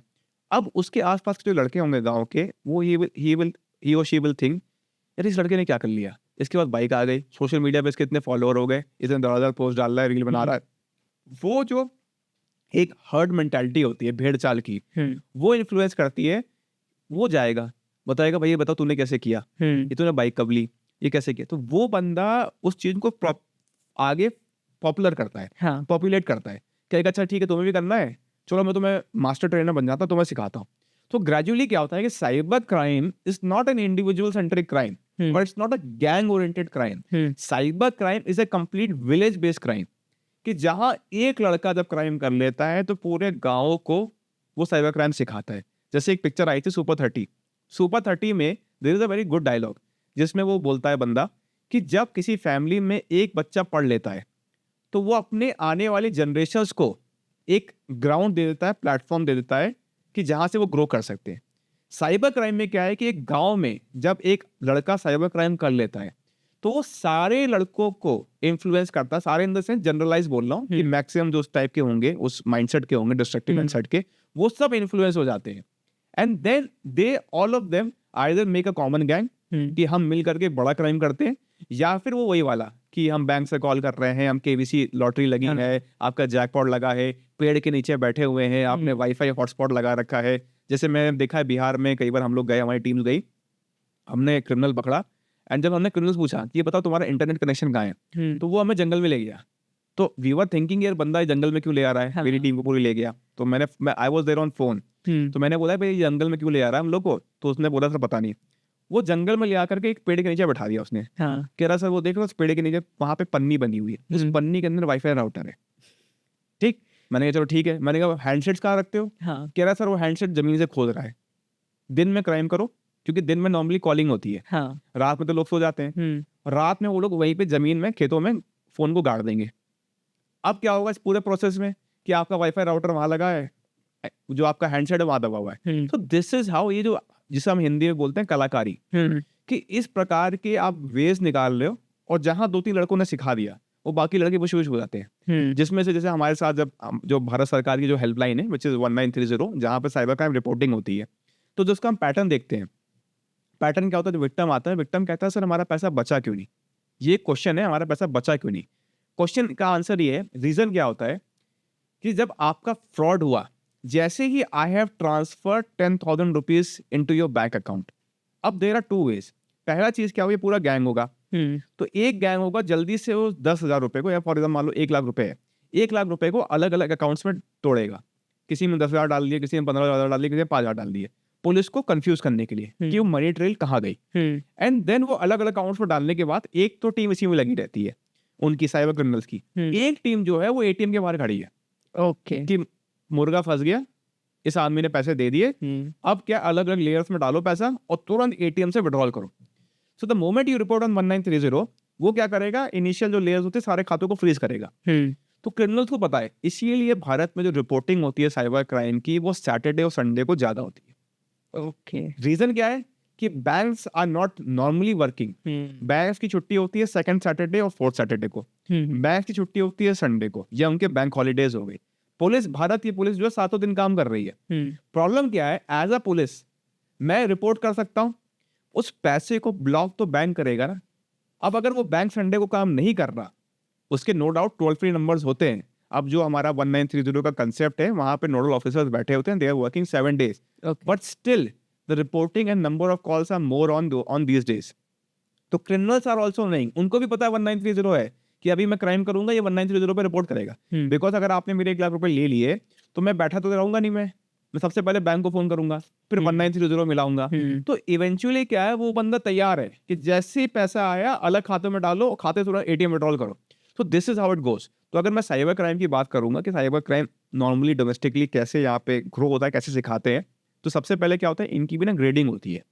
सबसे पहले होता है एक इनिशियल जो बिगनर्स होते हैं, फ्रेश क्लास जो आती है फ्रेशर्स की, उनको माइंडसेट चेंज किया जाता है, उनको ज्ञान दिया जाता है, उनको नेगेटिव सिखाया जाता है कि अगर आपको रोटी खानी है तो रोटी छीन के खानी है। तो उनकी एक साइकोलॉजी जो है डेवलप की जाती है कि आपको साइबर क्राइम क्यों करना है, कैसे करना है। फिर जो अगली क्लास होती है वो बेंच डाल के बैठते हैं। नॉर्मली ये देखा गया है, कई ऐसे विलेजेस हैं जहाँ पे खेतों में बेंचेस डली रहती हैं और साइबर क्राइम की क्लासेस चल रही हैं। अब फ्रेशर के बाद जो अगली बेंच है उनको बताया जाएगा कि बैंक खाते कैसे खुलवाने हैं। अगली जो बेंच होगी बताया जाएगा कॉलिंग कैसे करनी है, और वो पूरा जो क्लास होगा वो कॉलिंग के मतलब का होगा। और जो सबसे सीनियर मोस्ट होंगे इस पूरे साइबर क्राइम स्कूल के लोग, they will be standing outside ATM machines.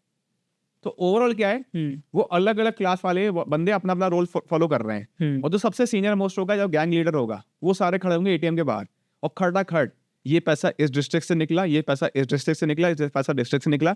Police investigate कर रही है and then we come to know कि भाई ये तो उड़ीसा से खाता था, ये वेस्ट बंगाल का खाता था, ये बिहार का खाता था, ये मध्य प्रदेश का खाता था, ये यहाँ खाता था। And this is how the complete gang works. So this is how cyber crime is actually working. And इसमें अवेयरनेस इज एसेंशियल कि आप अवेयरनेस दो। पहले तो आपके साथ साइबर क्राइम होना, अगर हो जा रहा है कितनी जल्दी हो सके आप 1930 पे रिपोर्ट करो। जैसे जो विक्टिम होता है वो काफ़ी ज़्यादा डर भी जाता है कि अब मैं पुलिस को अप्रोच करूँगा, डॉक्यूमेंटेशन क्या होगी, प्रूफ कैसे दूँ, वो सब उसमें थोड़े बहुत लोग डर भी जाते हैं। नहीं देखिए, इसमें बोलना चाहूँगा कि थोड़ा सा एक ये बात है, उसमें बहुत ज़्यादा इम्प्रूवमेंट आया है क्योंकि प्रेजेंट गवर्नमेंट ने हर चीज़ को बहुत डिजिटलाइज कर दिया है हाँ। And people have become more transparent. People are coming forward. जो मैंने बोला कि साइबर क्राइम एक्सपोनेंशियली ग्रो किया, उसका सबसे बड़ा कारण क्या है? रिपोर्टिंग होने लगी। पहले जो थी रिपोर्टिंग होती नहीं थी। जो आपने रीजन बोला कि पुलिस स्टेशन जाना पड़ेगा, वहाँ 10 टाइप के क्वेश्चन होंगे, फिर कोर्ट कचहरी के चक्कर में मैं क्यों जाऊँ।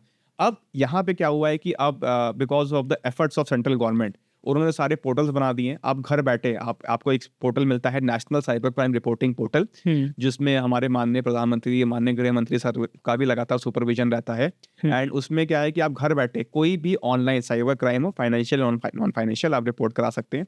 साथ में आप 1930 पे रिपोर्ट करा सकते हैं। उसके लिए भी आपको थाने में जाने की जरूरत नहीं है। तीसरी चीज़ क्या है, अगर आप थाने पे आते हैं, वहाँ पे भी पुलिस का जो ओरिएंटेशन है काफ़ी पॉजिटिव है, जहाँ पे वो आपकी कंप्लेंट्स को रजिस्टर करते हैं, आपके केस को भी वर्कआउट करने का प्रयास करते हैं। एंड इसके अलावा जो हमारा पूरा जो तंत्र है, मैकेनिज्म है, it has become much more flexible.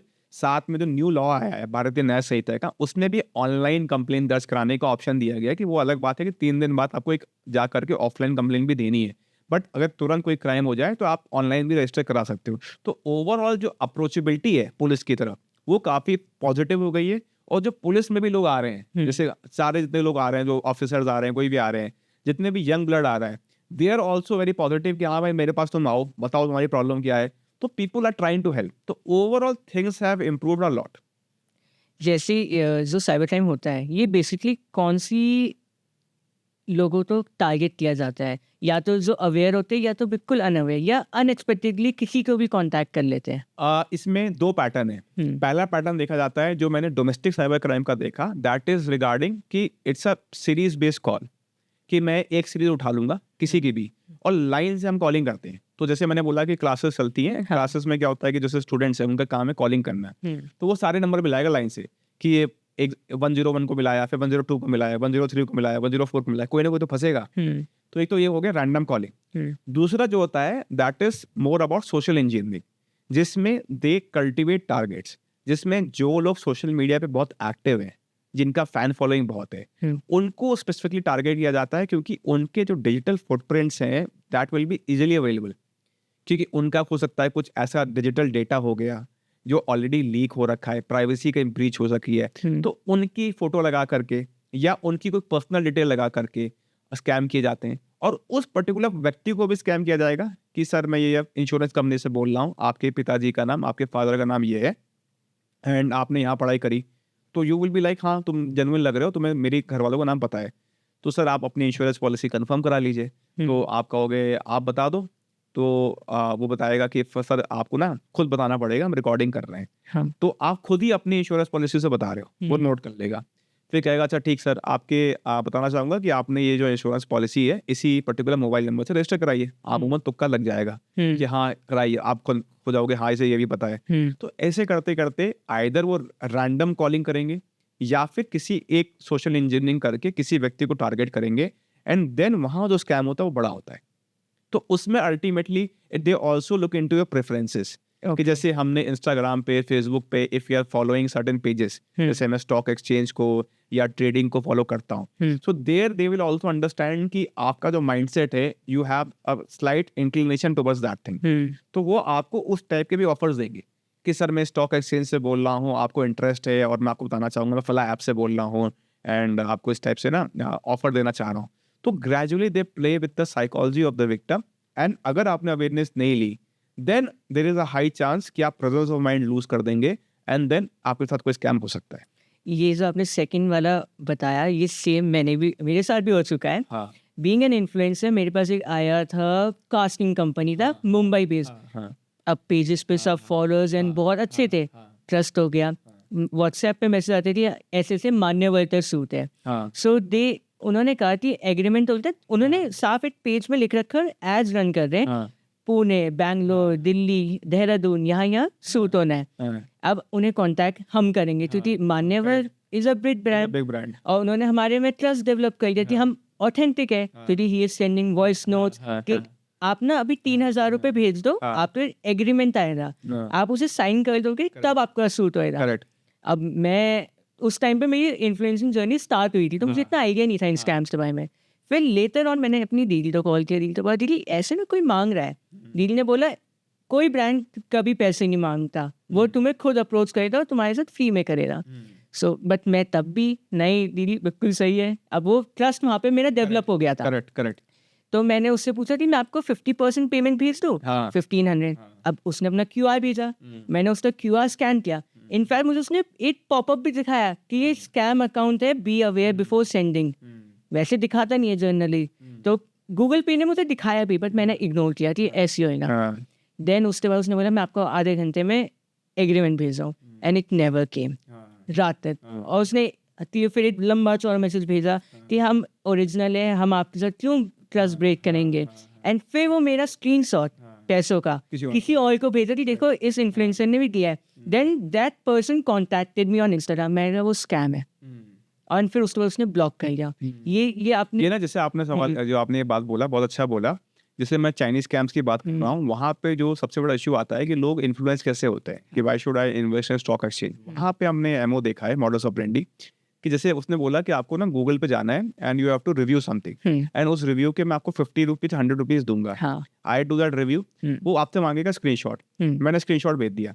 अब क्या है, वो दोबारा मुझे ना बड़ा टास्क देगा। इनिशियली वो 100 रुपीज मुझे पे कर देगा और बोलेगा आप टेलीग्राम पे आप आओ, वहां पे हम आपको बड़ा बिजनेस मॉडल देते हैं। उसमें क्या है, वो 500,000 रुपए का मुझे कोई और टास्क दे देगा। एंड देन इवेंचुअली जब मुझे कुछ पैसे आ गए तो मुझे बोलेगा कि ये कोई नया आईपीओ आया है या नया कोई स्टॉक एक्सचेंज आया है, उससे पैसे लगाइए। वहां पे मेरे को लाखों से करोड़ों का लॉस होता है। अब वो जो इनिशियल जो पे आउट हुआ जिसमें मैंने इसने स्क्रीनशॉट शेयर किए, he is going to share that screenshot with others and he will say कि देखो ये Ankush Mishra deputy SP cyber crime Uttarakhand, देखो इस बंदे ने भी ना गूगल रिव्यू किया है and he is going to use me to scam others. मेरा ये स्क्रीनशॉट मेरे को किसी और का स्क्रीनशॉट दिखा रहा है और फिर मेरा स्क्रीनशॉट किसी और को दिखाएगा। तो ऐसे ये लोग कल्टीवेट करते हैं सामने वाले को स्कैम करने। ये बहुत ज़्यादा है, और इनफैक्ट कंटेंट क्रिएटर्स के लिए काफ़ी ज़्यादा है, क्योंकि हमारा डेटाबेस ऑलमोस्ट सब जगह लीक हो जाता है। Correct. एंड ये डेटाबेस लीक कैसे होता है? इसमें जैसे मैं बात करना चाहूंगा कि आज की डेट में व्हाट इज वेल्थ, तो मैं वेल्थ की बात करूंगा, it is the digital thing, यानी इन द सेंस कि जो हमारा डिजिटल डेटा है उसी को हम लोग कहते हैं कि it is our actual wealth. ठीक, अब इसमें क्या है कि भारत सरकार द्वारा इसमें बहुत अच्छा इनिशिएटिव लिया गया है जिसमें उन्होंने डिजिटल प्रोटेक्शन बिल करके एक लाया गया है जिसमें there is a heavy penalty, जहां पे अगर कोई भी ऐसी intermediate company, whether I am talking about banking sector, I am talking about any financial sector, I am talking about any social media sector, if somebody is leaking my any personal data या financial data, तो उसके ऊपर काफी ज्यादा penalty है, चीजों डाला गया है। अब ये डेटा लीक कैसे होता है, इसके पीछे सबसे बड़ा कारण क्या है? 2-3 चीजें हैं।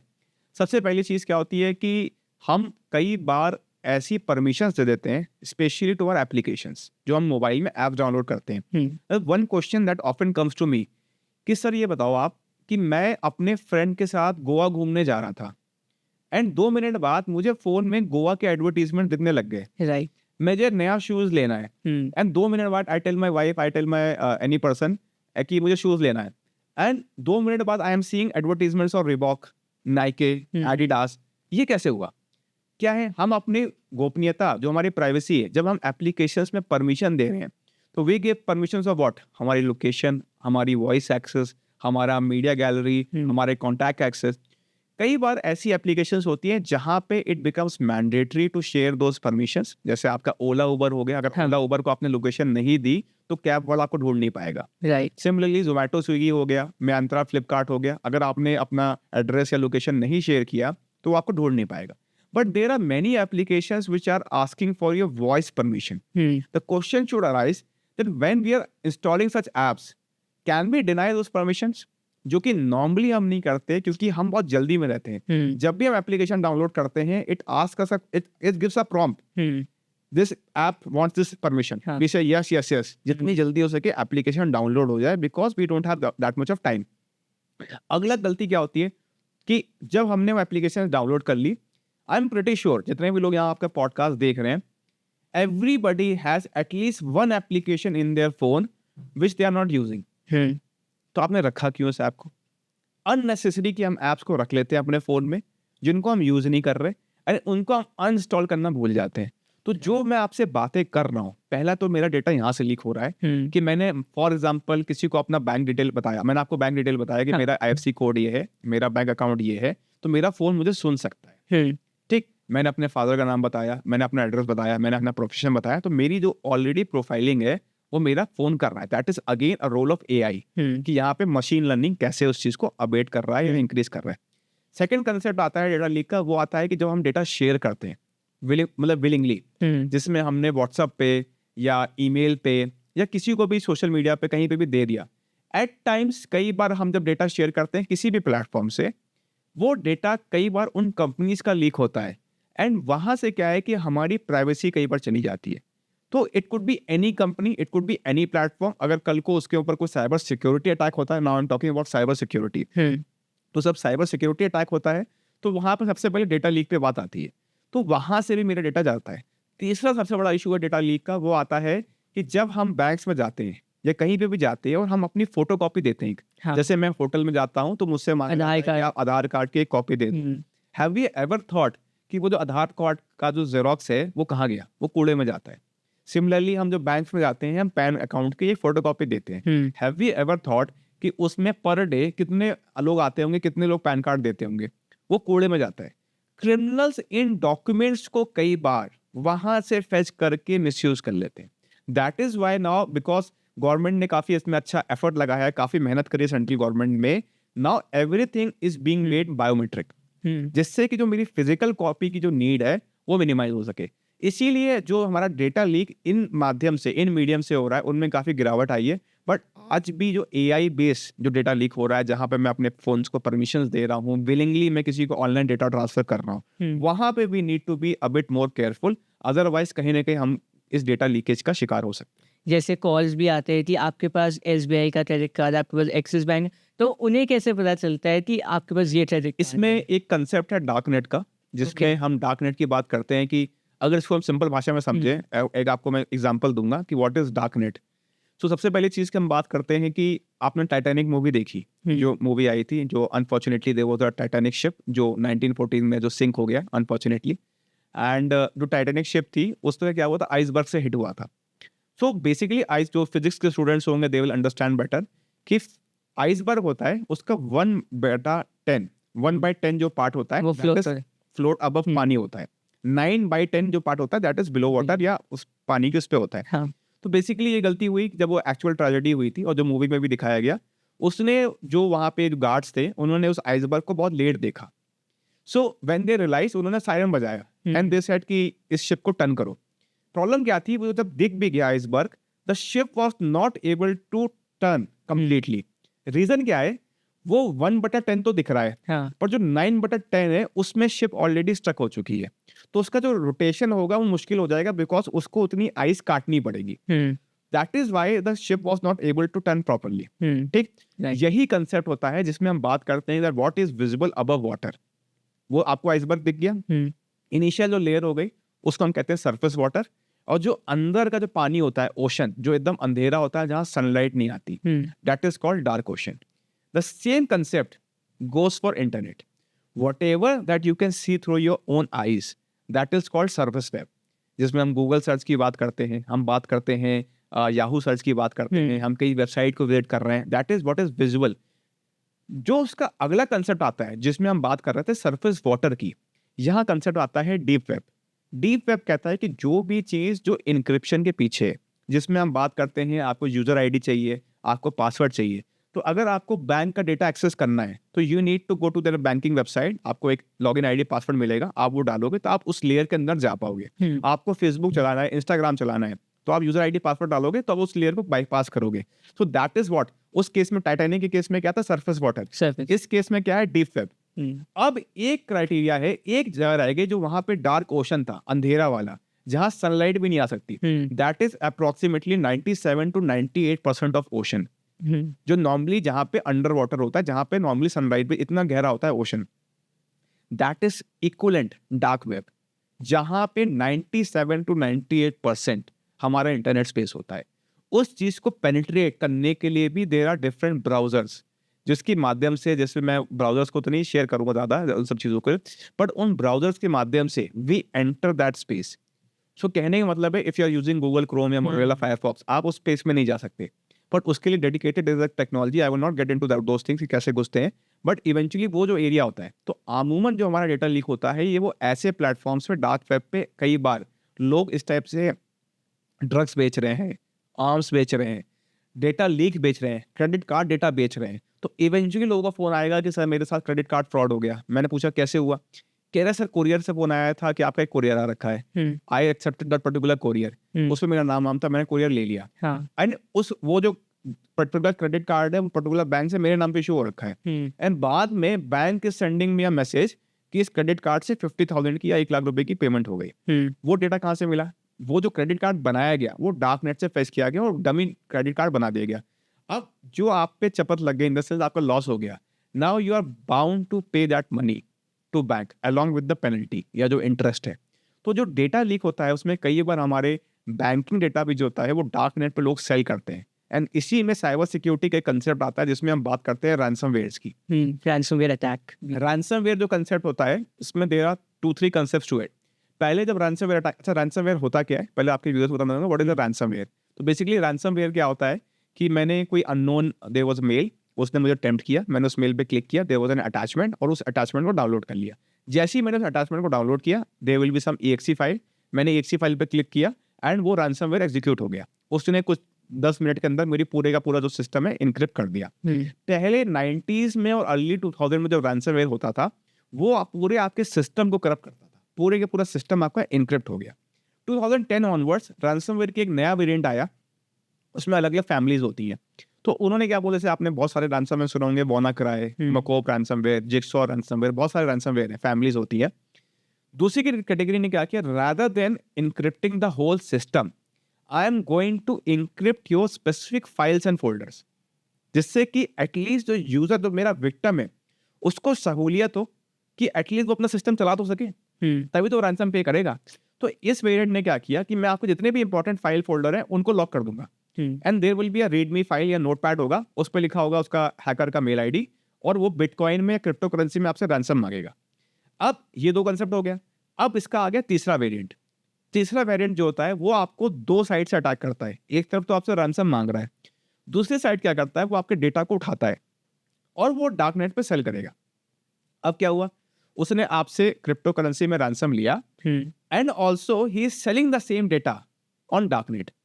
तो इवेंचुअली क्या हुआ, एक पैसा आपसे लिया, एक पैसा जो सेल कर रहा है डार्क नेट पे उसको डबल प्रॉफिट। तो इस पूरे चीज में क्या हुआ, एक तो आपका पैसा गया, हाँ, सेकेंडली आपकी प्राइवेसी गई। राइट। मेरे को फायदा क्या हुआ एज अ हैकर कि एक तो मैंने विक्टिम से पैसा लिया और डार्क नेट पे जो भी मुझे मुंह बोली कीमत देगा वहां से एज अ हैकर मैंने पैसा ले लिया। इवेंचुअली उसको क्या फायदा हुआ, हैकर जो तीसरा बंदा है जो डार्क नेट से खरीद रहा है उसको डेटा मिल जा रहा है लोगों का एंड उस डेटा से वो अलग क्राइम करेगा। तो ये जो पूरा नेक्सस है, इस पूरे प्रोसेस में you as a victim get compromise. अब ransomware as a cyber security कितने बड़ा चैलेंज होता है, इसमें एक कंसेप्ट आज हम समझेंगे। सबसे पहले what is the difference between cyber crime and cyber security. Right. Cyber crime is an individual centric crime, जहां पे मेरे पैसे निकल गए, मेरी फेक आईडी बन गई, जहां पे he is targeting me, my family members, my work colleagues, my relatives. It is not targeting any society. Cyber security is a bigger umbrella term जो बात करता है कि एक ऑर्गेनाइजेशन, एक इंस्टीट्यूट पर अटैक हुआ हो, एक बड़े से तंत्र पर अटैक हुआ जो कि सोसाइटी को इम्पैक्ट करेगा, जिसमें हम सिंपल भाषा में कहेंगे कि cyber security talks about multi facet concepts, जिसमें हमारा साइबर क्राइम एक उसका मिसयूज है कि कैसे हम सिक्योरिटी के लूपहोल्स को जब करते हो तो आप साइबर क्राइम कमिट कर रहे हो। अदरवाइज उसमें हमारा डेटा सिक्योरिटी होता है, हमारा एंड पॉइंट सिक्योरिटी होता है, हमारा मेलवेयर सिक्योरिटी होता है, उसमें बहुत तरीके की सिक्योरिटीज होती हैं एंड जब उन सिक्योरिटीज को कोई मिसयूज करता है तो वो साइबर क्राइम करता है। नाउ एक छोटा सा एग्जांपल दिखाऊंगा and that will explain to your viewers कि how cyber crime and cyber security लोग नॉर्मली इन्हें इंटरचेंज करते हैं, मगर आपस में लिंक कैसे है। छोटा सा एग्जांपल, मैं एक बैंक में काम करता हूँ and I am working as an accountant in a particular bank. मुझे एक रैंसमवेयर मेल आई एंड रैंसमवेयर कोई मैलवेयर मेल आई। उस मेल पे मैंने क्लिक किया, क्यों? क्योंकि इस मेल पे लिखा हुआ था कि बैंक आपको इंसेंटिव दे रहा है। हाँ। मैंने इंसेंटिव के नाम पे, प्रमोशन के नाम पे उस मेल पे क्लिक कर दिया, अटैचमेंट डाउनलोड कर दिया। इस केस में क्या हुआ कि जो अकाउंटेंट है उस बैंक ब्रांच का, उसका सिस्टम क्या हो गया, हैक। अब क्या है, what has happened with him, इसके साथ साइबर क्राइम हो गया। अब वो क्या है, कुछ चीजें होती हैं, मैं उस चीज को डिस्कस नहीं करूंगा कि कैसे होती हैं। उन चीजों के माध्यम से क्या होता है कि वो उस पर्टिकुलर जो हैक सिस्टम है उस बंदे का जिसके साथ साइबर क्राइम हुआ है, वो कुछ चेंजेस करेगा एंड वो जो बंदा है उसकी जो राइट्स हैं उसको हम कहते हैं प्रिविलेज एस्केलेशन। प्रिविलेज एस्केलेशन होगा तो वो जो एडमिन जो बेसिकली जो बैंकर है उसकी जो कंप्यूटर की राइट्स है वो बन जाएगी admin rights okay. And he will become the one in the sense he is the one everything. अब वो जो अगर नेटवर्क एडमिन बन गया तो अब इस केस में this has become a case of cyber security. तो the cyber crime which started with an individual कि उसका सिस्टम हैक हो रखा है, it gets change into a cyber security incident. तो this is how if we have to draw a venn diagram, तो जो बड़ा सर्कल होता है दैट इज साइबर सिक्योरिटी, उसके अंदर एक होता है साइबर क्राइम। जब तक वो क्राइम मेरे तक है that is normally we call it cyber crime, but जैसे ही वो सोसाइटी या बड़े लोग या काफी लोग को इम्पैक्ट करता है तो उसको हम कहते हैं साइबर सिक्योरिटी। इसका बेस्ट एग्जांपल क्या है कि जैसे हमारे क्रिटिकल सर्विसेज होती हैं, हमारा बिजली हो गया, हमारा मोबाइल नेटवर्क हो गया, हमारा बैंकिंग सेक्टर हो गया, हमारा रेलवेज हो गया, इनकी जो सिक्योरिटी होती है that is a case of cyber security. अगर मैं मोबाइल नेटवर्क को, जैसे अभी मैं यहाँ पे मोबाइल जैमर लगा दूं, मैं किस तरीके से I can deploy a mobile jammer, या फिर मैं कुछ साइबर सिक्योरिटी अटैक करके उनके डेटा पे अटैक कर दूं, तो आपको रियलाइज होगा कि इस पूरे एरिया में एयरटेल का नेटवर्क नहीं आ रहा। एग्जाम्पल, एयरटेल का नेटवर्क नहीं आ रहा, वोडाफोन जियो किसी का नेटवर्क नहीं आ रहा, तो यू विल से यार नेटवर्क नहीं आ रहा। Now it could be a case कि यहाँ पे टावर फेलियर हुआ है, या फिर it could be a case of cyber security that somebody has hacked into the system, उस पूरे एरिया की बिजली ऑफ कर दी, उस पूरे एरिया का मोबाइल नेटवर्क ऑफ कर दिया। सो this is exactly what is called cyber security.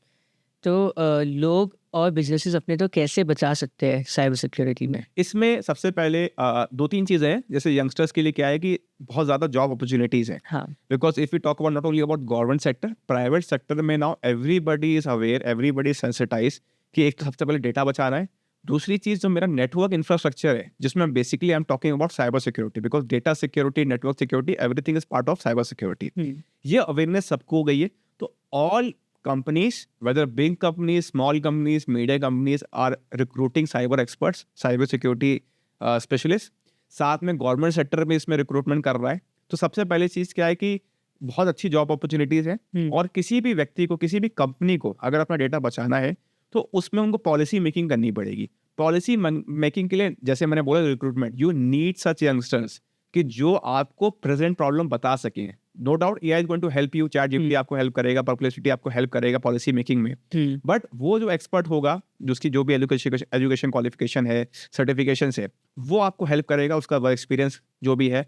तो इवेंचुअली आपको पॉलिसी बनानी पड़ेगी कि क्या क्या मुझे एंटीवायरस रखने हैं, क्या क्या फायरवॉल लगानी है, कैसे कैसे मैं अपने एंड पॉइंट पर सिक्योरिटी रखता हूँ, कैसे अलर्ट जनरेट होंगे। When I am talking about security of organisation, personally it's a case of following a best cyber hygiene practice, क्योंकि cyber crime is about following cyber hygiene practices. तो मुझे देखना है कि कोई भी ऐसी अननोन लिंक पे क्लिक मत करूं, अननोन एप्लीकेशन डाउनलोड ना करूं, कोई मेल पे क्लिक ना करूं कि मेरा सिस्टम हैक हो जाए तो मैं कल को मेरा डिपार्टमेंट का सिस्टम हैक हो सकता है। तो ये साइबर हाइजीन प्रैक्टिसेस मुझे फॉलो करनी है एज एन इंडिविजुअल, और सबको करनी है।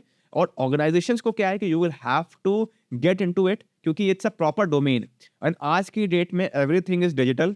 अगर मैं आपका नेटवर्क फूक देता हूं या आपके सिस्टम को हैक कर लेता हूं तो एवरीथिंग इज गॉन। तो आपको नो डाउट अपना स्किल एनहांसमेंट करना पड़ेगा, and that is why a job opportunity lies where everybody recognizes कि मुझे साइबर सिक्योरिटी एक्सपर्ट चाहिए, स्पेशलिस्ट चाहिए। एंड इवेंचुअली जब ऐसे लोग का आप लेते हैं, उन्हें ऑनबोर्ड करते हैं, तो आपका ओवरऑल जो सिक्योरिटी फ्रेमवर्क है वो इम्प्रूव होता है। तो गवर्नमेंट साइबर क्राइम्स और साइबर सिक्योरिटी पे वर्क कैसे करती है? इसमें सबसे पहले बताना चाहूँगा कि इसमें कई सारी एजेंसीज हैं। Government of India has done a lot of credible work, और बहुत मेहनत से बहुत अच्छा काम किया गया है। जिसमें सबसे पहले अगर मैं साइबर सिक्योरिटी की बात करूँगा तो इसमें ministry of electronics and IT, उसमें लगातार उनके डायरेक्शंस और उनकी तरफ से इसमें एफर्ट्स लगाए जाते हैं। सर भारत में एक डेडिकेटेड एजेंसी है विच is called CERT-IN, computer emergency response team India.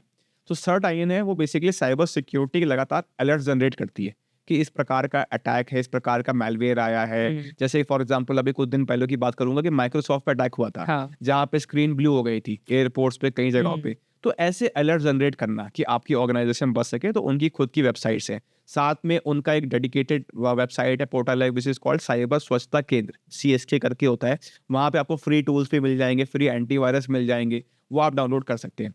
Cyber crime की बात करूंगा तो साइबर क्राइम में जैसे मैंने बोला कि मिनिस्ट्री ऑफ होम अफेयर्स के under Indian cyber crime coordination centre है विच इज कॉल्ड I4C, जहाँ पे उनके CEO सर हैं राजेश कुमार सर, ये IPS ऑफिसर तेलंगाना कैडर के सर उसके CEO हैं। And I4C has done a credible incredible work. उन्होंने साइबर क्राइम में जो 1930 की बात करी कि आपको नंबर रिपोर्ट करना है अगर क्राइम हो जाए, हमने साइबर दोस्त की बात करी, everything is with in the umbrella of I4C। तो I4C बहुत इफेक्टिवली काम कर रहा है, जहां वो अवेयरनेस कर रहा है, वो साइबर दोस्त के माध्यम से 1930 पे लोगों के खाते ब्लॉक हो रहे हैं, पैसे बचाए जा रहे हैं, साथ में उसमें थ्रेट एनालिटिक रिपोर्टिंग करना, ट्रेनिंग कराना, हमारे राउंड द क्लॉक ट्रेनिंग होती रहती है। उन्होंने लास्ट ईयर एक स्पेशलाइज्ड कोर्स स्टार्ट कराया which is called cyber commando course. तो they are creating a dedicated force. तो I4C is doing a incredible job. So overall government of India लगातार courses करवा रही है, हम लोग की ट्रेनिंग होती है, सबकी ट्रेनिंग होती रहती है, एंड लगातार जो ओवरऑल साइबर इकोसिस्टम है वो बहुत हद तक इम्प्रूव हो चुका है। तो साइबर सिक्योरिटी का डोमेन में ट्रेनिंग और कोर्सेज किस टाइप के हैं जो स्टूडेंट्स आजकल के नए जनरेशन साइबर सिक्योरिटी तो एक्सप्लोर करना चाहते हैं? तो इसमें सबसे पहले जैसे जो यंगस्टर्स हैं उनके लिए है कि पहली चीज़ तो आप इस फील्ड में अगर आप काम कर रहे हो तो आपको एक इंटरेस्ट रखना है, it irrespective of your branch, even you are working in a core branch like electrical engineering, mechanical engineering या सिविल इंजीनियरिंग। मैं अपना इंट्रोडक्शन देना चाहूँगा, मैं खुद I was a mechanical engineer और मैं मैकेनिकल से साइबर सिक्योरिटी में पूरा चला गया। सो पहली चीज़ तो ये है, इट डजंट मैटर कि आप किस स्ट्रीम में हो, आपके अंदर पैशन होना चाहिए। दूसरी चीज़ क्या है कि once you get into this field, आप कोशिश करो कि अच्छी जगह से आप इंटर्नशिप कर सको।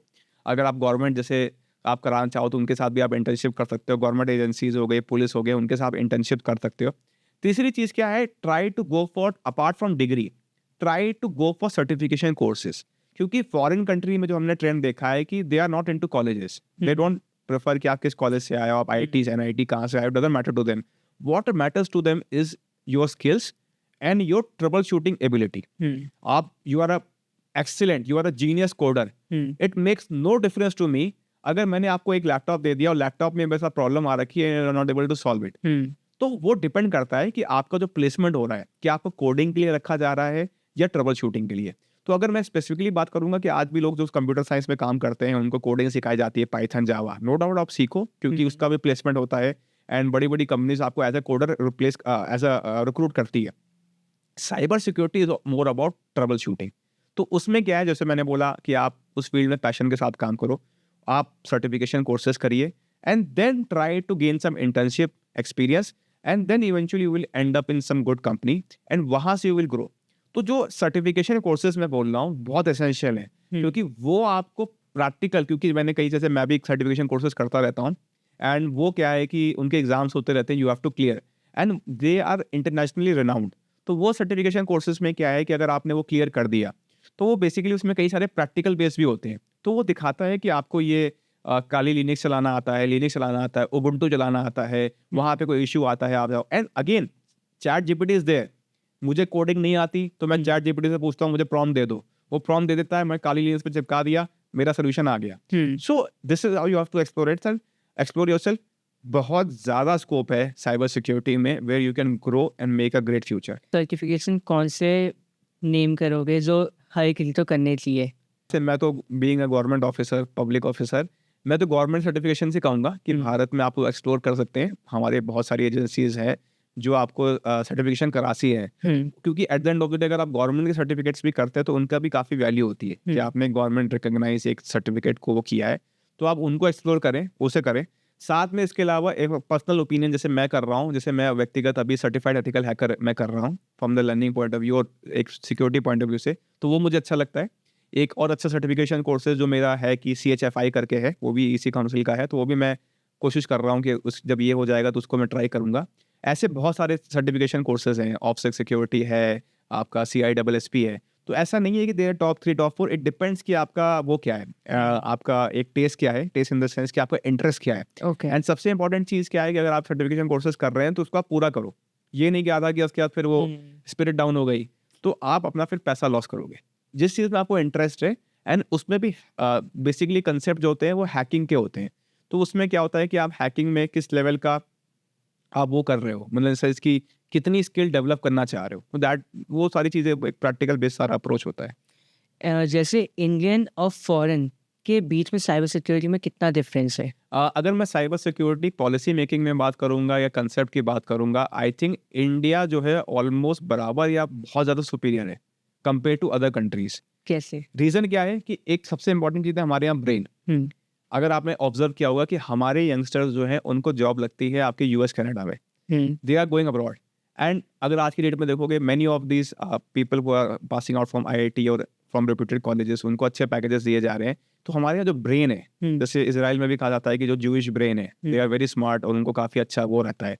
तो हमारा जो ब्रेन का जो एडवांटेज है that is there with us. दूसरी चीज़ क्या है कि हमारे ओवरऑल एक तरीका होता है कि we find a way of, मतलब कि we find a way out कि हम इस चीज़ को वर्कआउट कर लेंगे। तो ये हमारा जो एक पॉजिटिव स्पिरिट होता है, इससे बहुत डिफरेंस आता है। उसके बाद ओवरऑल हमारे यहाँ जो काफ़ी हार्ड वर्किंग है।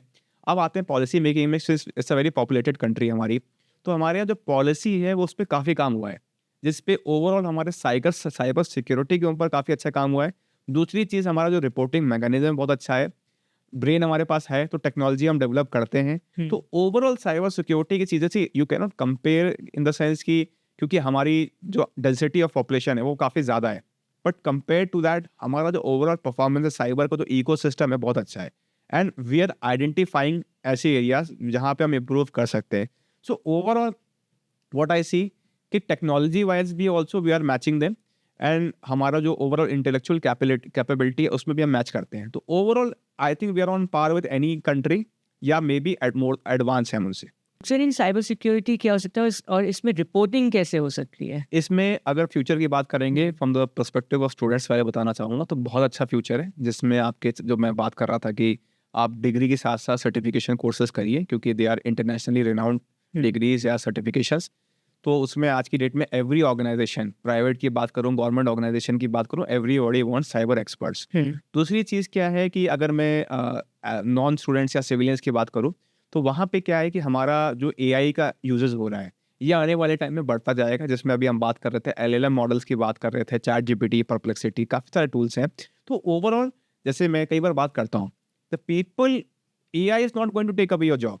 The people who are using AI they are going to replace those people who are not using AI. तो आज की डेट में सभी को कहीं ना कहीं फ्यूचर में स्मार्ट बनना पड़ेगा, टेक सेवी बनना पड़ेगा, बिकॉज आज की डेट में if you are still relying upon a basic keypad phone तो आपको स्ट्रगल करेंगे।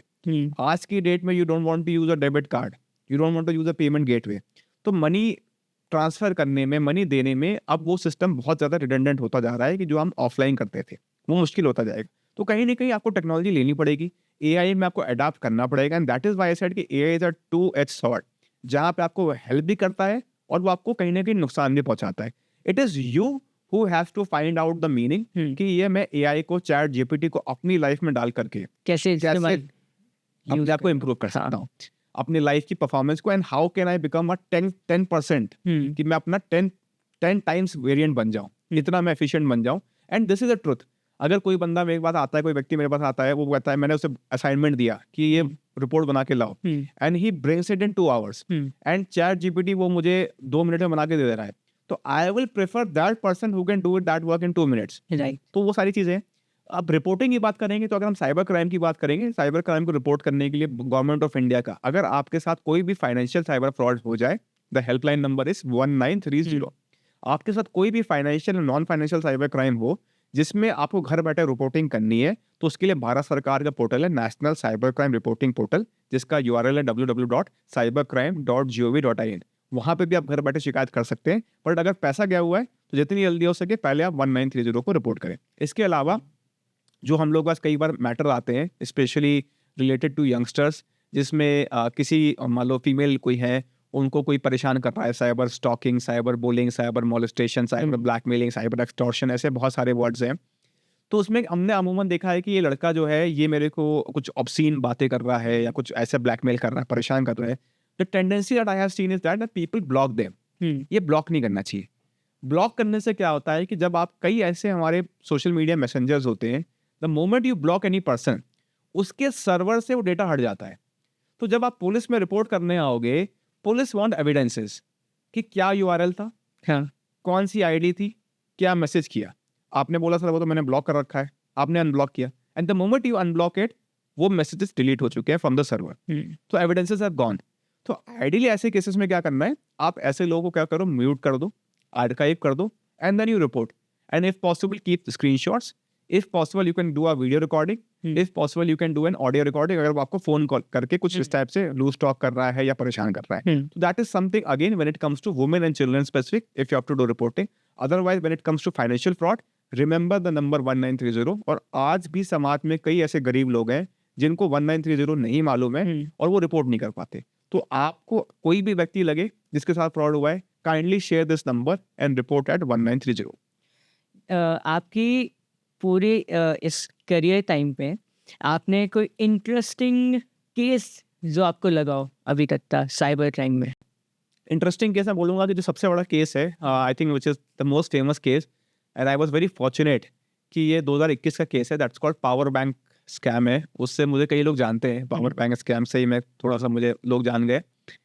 That was the biggest online scam of India 2021 में, and Uttarakhand police was the one जिसने उस केस को बस्ट किया था। एंड काफ़ी ज़्यादा उसमें नाम हुआ, काफ़ी उत्तराखंड पुलिस को भी काफ़ी ग्लोरी आई, काफ़ी हमारा अच्छा काम हुआ। तो दैट वाज अ केस जहाँ पे हमने देखा कि कैसे जो स्कैमस्टर्स काम कर, that was the Chinese based scam.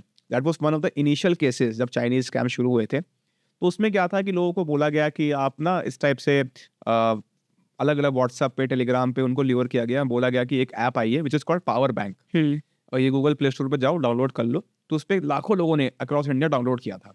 And उसमें कहा गया था कि हम आपके मनी को डबल कर देंगे, ट्रिपल कर देंगे, आपका 1.5 टाइम्स कर देंगे। And people did invest and people got some money. जैसे मैंने 1000 रुपये लगाए तो मुझे 1500 रुपये मिल गए, मैंने 5000 लिखाए, मुझे 10,000 रुपये मिल गए।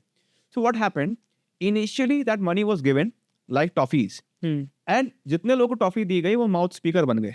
दे स्टार्टेड सेइंग यार ये बहुत अच्छी ऐप है, ये पैसे को ना 2 गुना कर देती है, 1.5 गुना कर देती है।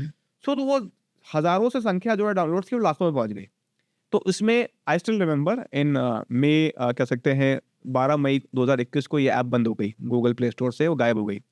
And the first case which came to me, I think it was 16 May 2021, and I was sleeping. मतलब कि नॉर्मली उस दिन शायद छुट्टी था शायद, तो मैं दोपहर में सो रहा था। तो मेरे को मेरे एसएसपी साहब का फ़ोन आया। ही कॉल्ड मी, उस समय मेरे एसएसपी साहब थे अजय सिंह साहब। तो he called me, he said कि अंकुश एक केस आया है and that is the case of 91,200 rupees.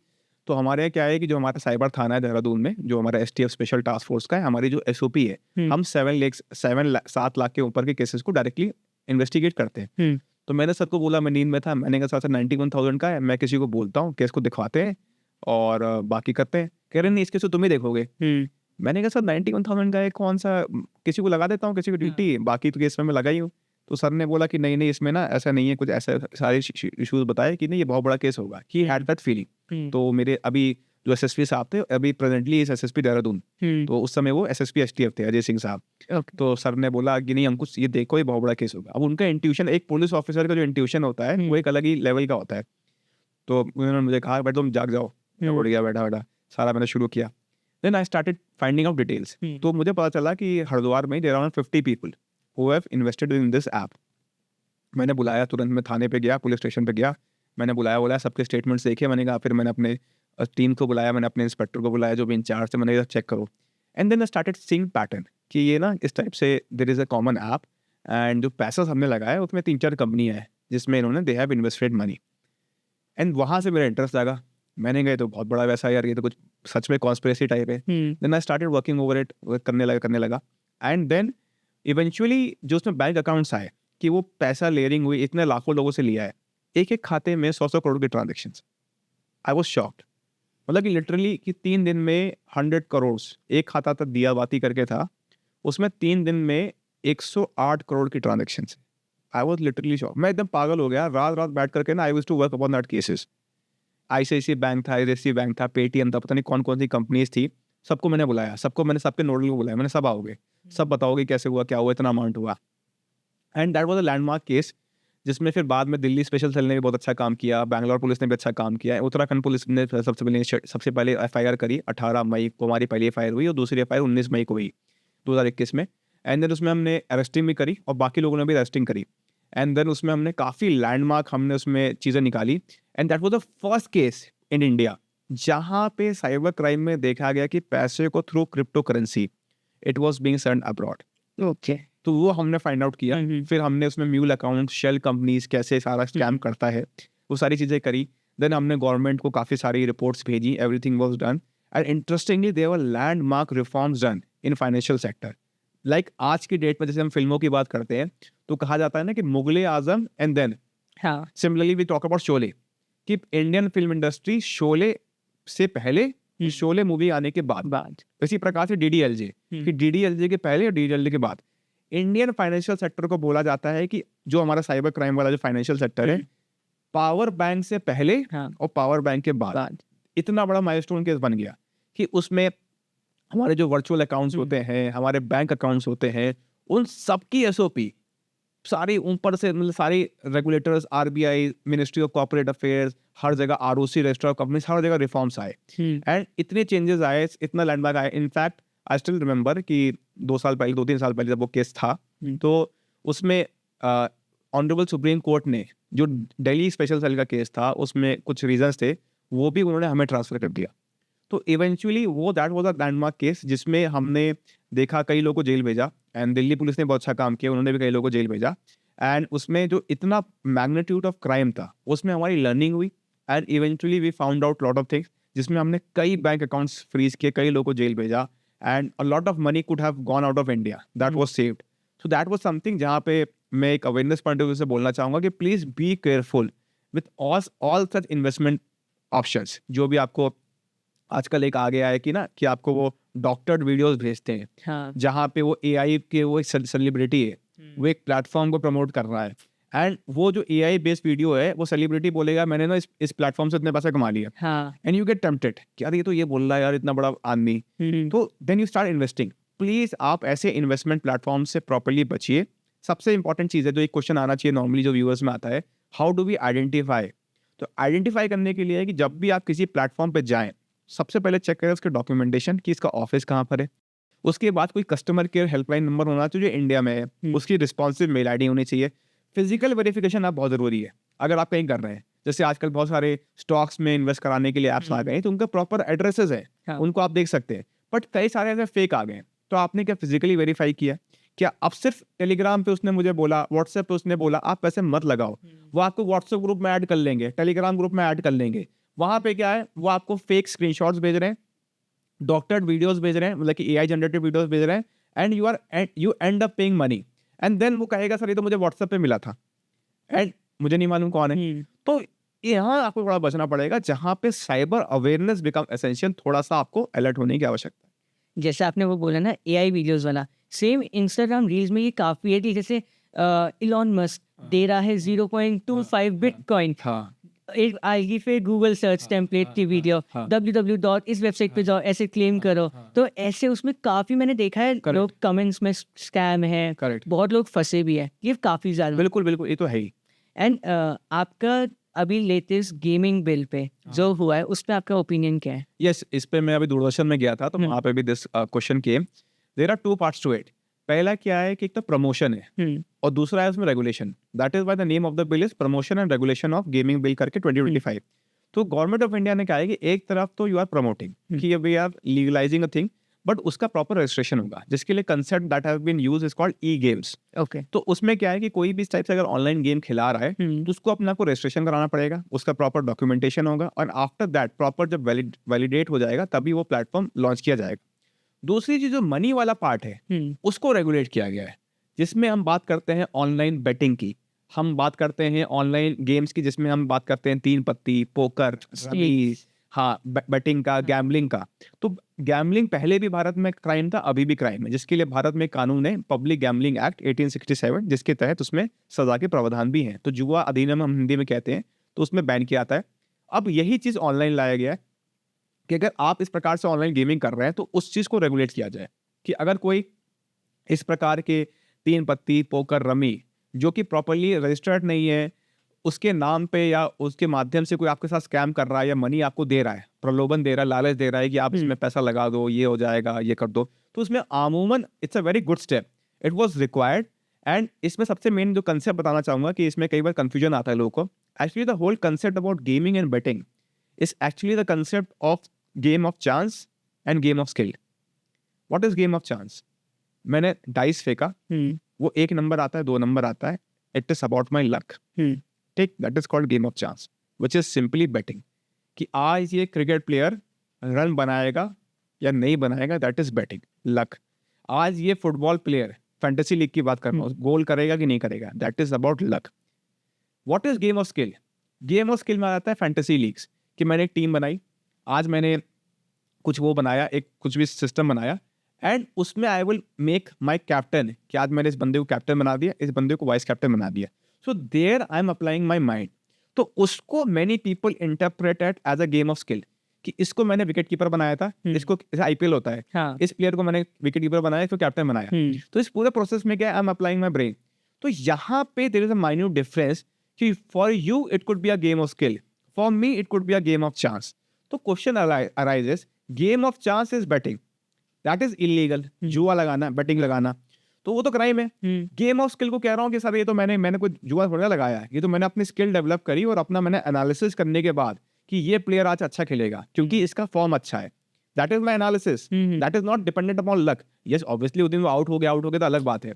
तो वहां पे ऑनरेबल सुप्रीम कोर्ट का एक डायरेक्शन था जिसमें उन्होंने बोला कि गेम ऑफ स्किल और गेम ऑफ चांस में, जहां पे the power was given to state governments, जहां पे कई ऐसे स्टेट्स हैं जिन्होंने इसमें जो गेम ऑफ चांस तो है ही बैन, गेम ऑफ स्किल को भी बैन किया, उसमें भी लॉ लाए. बट ये एम्बिग्यूटी थी इन अदर स्टेट्स ऑल्सो, एक यूनिफॉर्मिटी नहीं थी.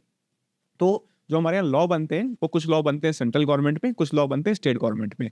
तो इवेंचुअली क्या हुआ कि फिर ये जो लॉ आया है इससे यूनिफॉर्मिटी हो जाएगी और हमें क्लैरिटी मिल जाएगी कि now it is things are clear कि जो भी उस बिल के तहत, तो जो भी कमेटी इसमें कहेगी, जो भी रजिस्टर्ड प्लेटफॉर्म्स होंगे हम एक देख सकते हैं, और जो भी नॉन रजिस्टर्ड प्लेटफॉर्म होंगे उनके अगेंस्ट हम एक्शन ले पाएंगे. एंड दूसरा बात, जो उसका फाइनेंशियल पार्ट है उसका रेगुलेशन हो पाएगा. जैसे ये पावर बैंक ऐप मैंने आपको बताया, स्कैम बताया, that was also a kind of a game कि आप लोगों को ज्वाइन कराओ, इससे पैसा डबल हो जाएगा, ट्रिपल हो जाएगा. So this is in a way is going to give us a lot of transparency and lot of clarity, and this bill was required. उससे हम काफी ज्यादा एम्पावर्ड हो जाएंगे और हम अच्छा काम कर पाएंगे. इस बिल के आने के बाद क्या हम साइबर क्राइम्स में कुछ गिरावट देख सकते हैं? आई थिंक साइबर क्राइम का तो मुश्किल होगा बोलना, बट रिपोर्टिंग में इजाफा होगा. रीजन क्या होगा कि now more and more parents, more और मोर उनके जो गार्डियंस या गार्जियंस होते हैं, they are going to come forward and going to report कि सर ये देखो हमारा बच्चा ना इस टाइप के गेम में पैसा लगा रहा है, पबजी हो गया, किसी उस टाइप का गेम हो गया. तो उसमें रिपोर्टिंग से क्या होगा कि we will be more having more power. और साथ में because of this new law हम जो नोटिस भेजेंगे ऐसे प्लेटफॉर्म को बंद करना विल बी ईजियर. और स्पेशली जो हमारे फॉरेन बेस्ड सर्वर्स हैं, जैसे जो भी हमारी एप्लीकेशंस हैं, वेबसाइट्स हैं जो कि आपके फॉरेन कंट्री में होस्टेड हैं, उनको अगर हम बैन कर पाएंगे तो वो भी हमें एम्पावर करेगा ये लॉ, जिससे कि नो डाउट रिपोर्टिंग ज़्यादा होगी, बट ओवरऑल जब बैनिंग होगी तो उससे कहीं ना कहीं क्राइम में गिरावट आएगी. तो सर इस पॉडकास्ट को एंड करने से पहले मैं आपसे एक मैसेज चाहता हूँ, जो आप यूथ जो आजकल के युवा को आप एक मैसेज देना क्या चाहोगे? आई थिंक मैं मैसेज देना चाहूँगा दोनों पार्ट से. यंगस्टर्स को ये बोलना चाहूँगा कि आप AI को इस्तेमाल करिए, बट बैलेंस बना के रखिए. Don't take away your own creativity, don't take away your own decision making capability, don't be so blindly dependent upon AI. उसको आप पॉजिटिवली यूज़ करिए. दूसरी चीज़ क्या है कि be more responsible, stay away from drugs, narcotics से बचिए क्योंकि एक बहुत बड़ा चैलेंज है, ये लाइफ और फैमिलीज को बर्बाद करता है. तो ड्रग्स को से नो टू ड्रग्स, बिल्कुल से दूर रहिए. दूसरी चीज़ क्या है कि ऑनलाइन जो आपका प्रेजेंस है, don't become a slave of your mobile phones. क्या आपने 3-3 घंटे आपका स्क्रीन टाइम दिखाता है वो आपका मोबाइल, तो आपका 3 घंटे का स्क्रीन टाइम है, 4 घंटे का स्क्रीन टाइम है. डोंट डिस्ट्रॉय योर माइंड इतना ज़्यादा, क्योंकि ना ओवरऑल वो आपकी साइकोलॉजी के साथ कैसे इम्पैक्ट कर रहा है. तीसरी चीज़ क्या है कि whatever you are learning, try to share in society also. हम लोग अवेयरनेस ले लेते हैं, बट आज की सोसाइटी में कई ऐसे पुअर पीपल हैं who are not able to get awareness. तो उन तक नंबर मिले कि 1930 नंबर है, वहाँ रिपोर्ट करना है, ऐसे QR कोड स्कैन करने से पैसा दिया जाता है. तो awareness should be spread, and not just for youngsters. हमारे जो भी एज ग्रुप के सीनियर सिटीजन्स हैं, they need to be a bit more aware, जिसमें आप साइबर दोस्त पेज को फॉलो करें, ज़्यादा से ज़्यादा अवेयर हो, सोशल मीडिया पेजेस को फॉलो करें. और साथ में करियर पर्सपेक्टिव से बोलना चाहूँगा कि यंगस्टर्स को हैव अ ग्रेट अपॉर्चुनिटी कि आप इस फील्ड में काम करें. और सबसे ज़्यादा जो मेरी अपील रहती है, जो मैं व्यक्तिगत मानता हूँ, what ever you do in life, do it for India, don't do for foreign countries. आप यहाँ पढ़ाई करते हो, आप यहाँ पैदा होते हो, यहाँ पढ़ाई करते हो, आप अच्छी एजुकेशन लेते हो, and then when you have to earn money, आप अपने पेरेंट्स को छोड़ करके विदेश चले जाते हो. एंड उससे क्या है, आपके पेरेंट्स तो अकेले यहाँ रह गए. दूसरा पार्ट क्या है, आप फॉरेन कंट्री को सॉल्व कर रहे हो. तो you have a great opportunity. India में इतना अच्छा इकोसिस्टम हो गया है, आप जो भी अपना माइंड अप्लाई कर रहे हो, आप अपने देश के लिए करो, अपने देश में टेक्नोलॉजी लाओ. और जो हमारे माननीय प्रधानमंत्री सर भी कहते हैं, वोकल फॉर लोकल. तो बी सपोर्टिव, इंडिजीनियस सोल्यूशन बनाओ, जिससे कि हमारी कंट्री में सोल्यूशन बन सके और हमें बाहर से टेक्नोलॉजी इंपोर्ट ना करनी पड़े. तो ultimately my appeal to all youngsters will be कि आप भले ही इररिस्पेक्टिव ऑफ कहीं भी किसी भी जॉब करो, जो भी काम करो अपने देश, अपने समाज के लिए, अपनी कंट्री के लिए करो। Thank you so much, sir, for sharing so much details on cybercrime, cyber security, and मुझे लगता है इस पॉडकास्ट के थ्रू काफ़ी लोगों को अवेयरनेस एंड अंदर इन डेप्थ डिटेल्स भी मिलेंगी। Thank you so much. Thank you so much, sir.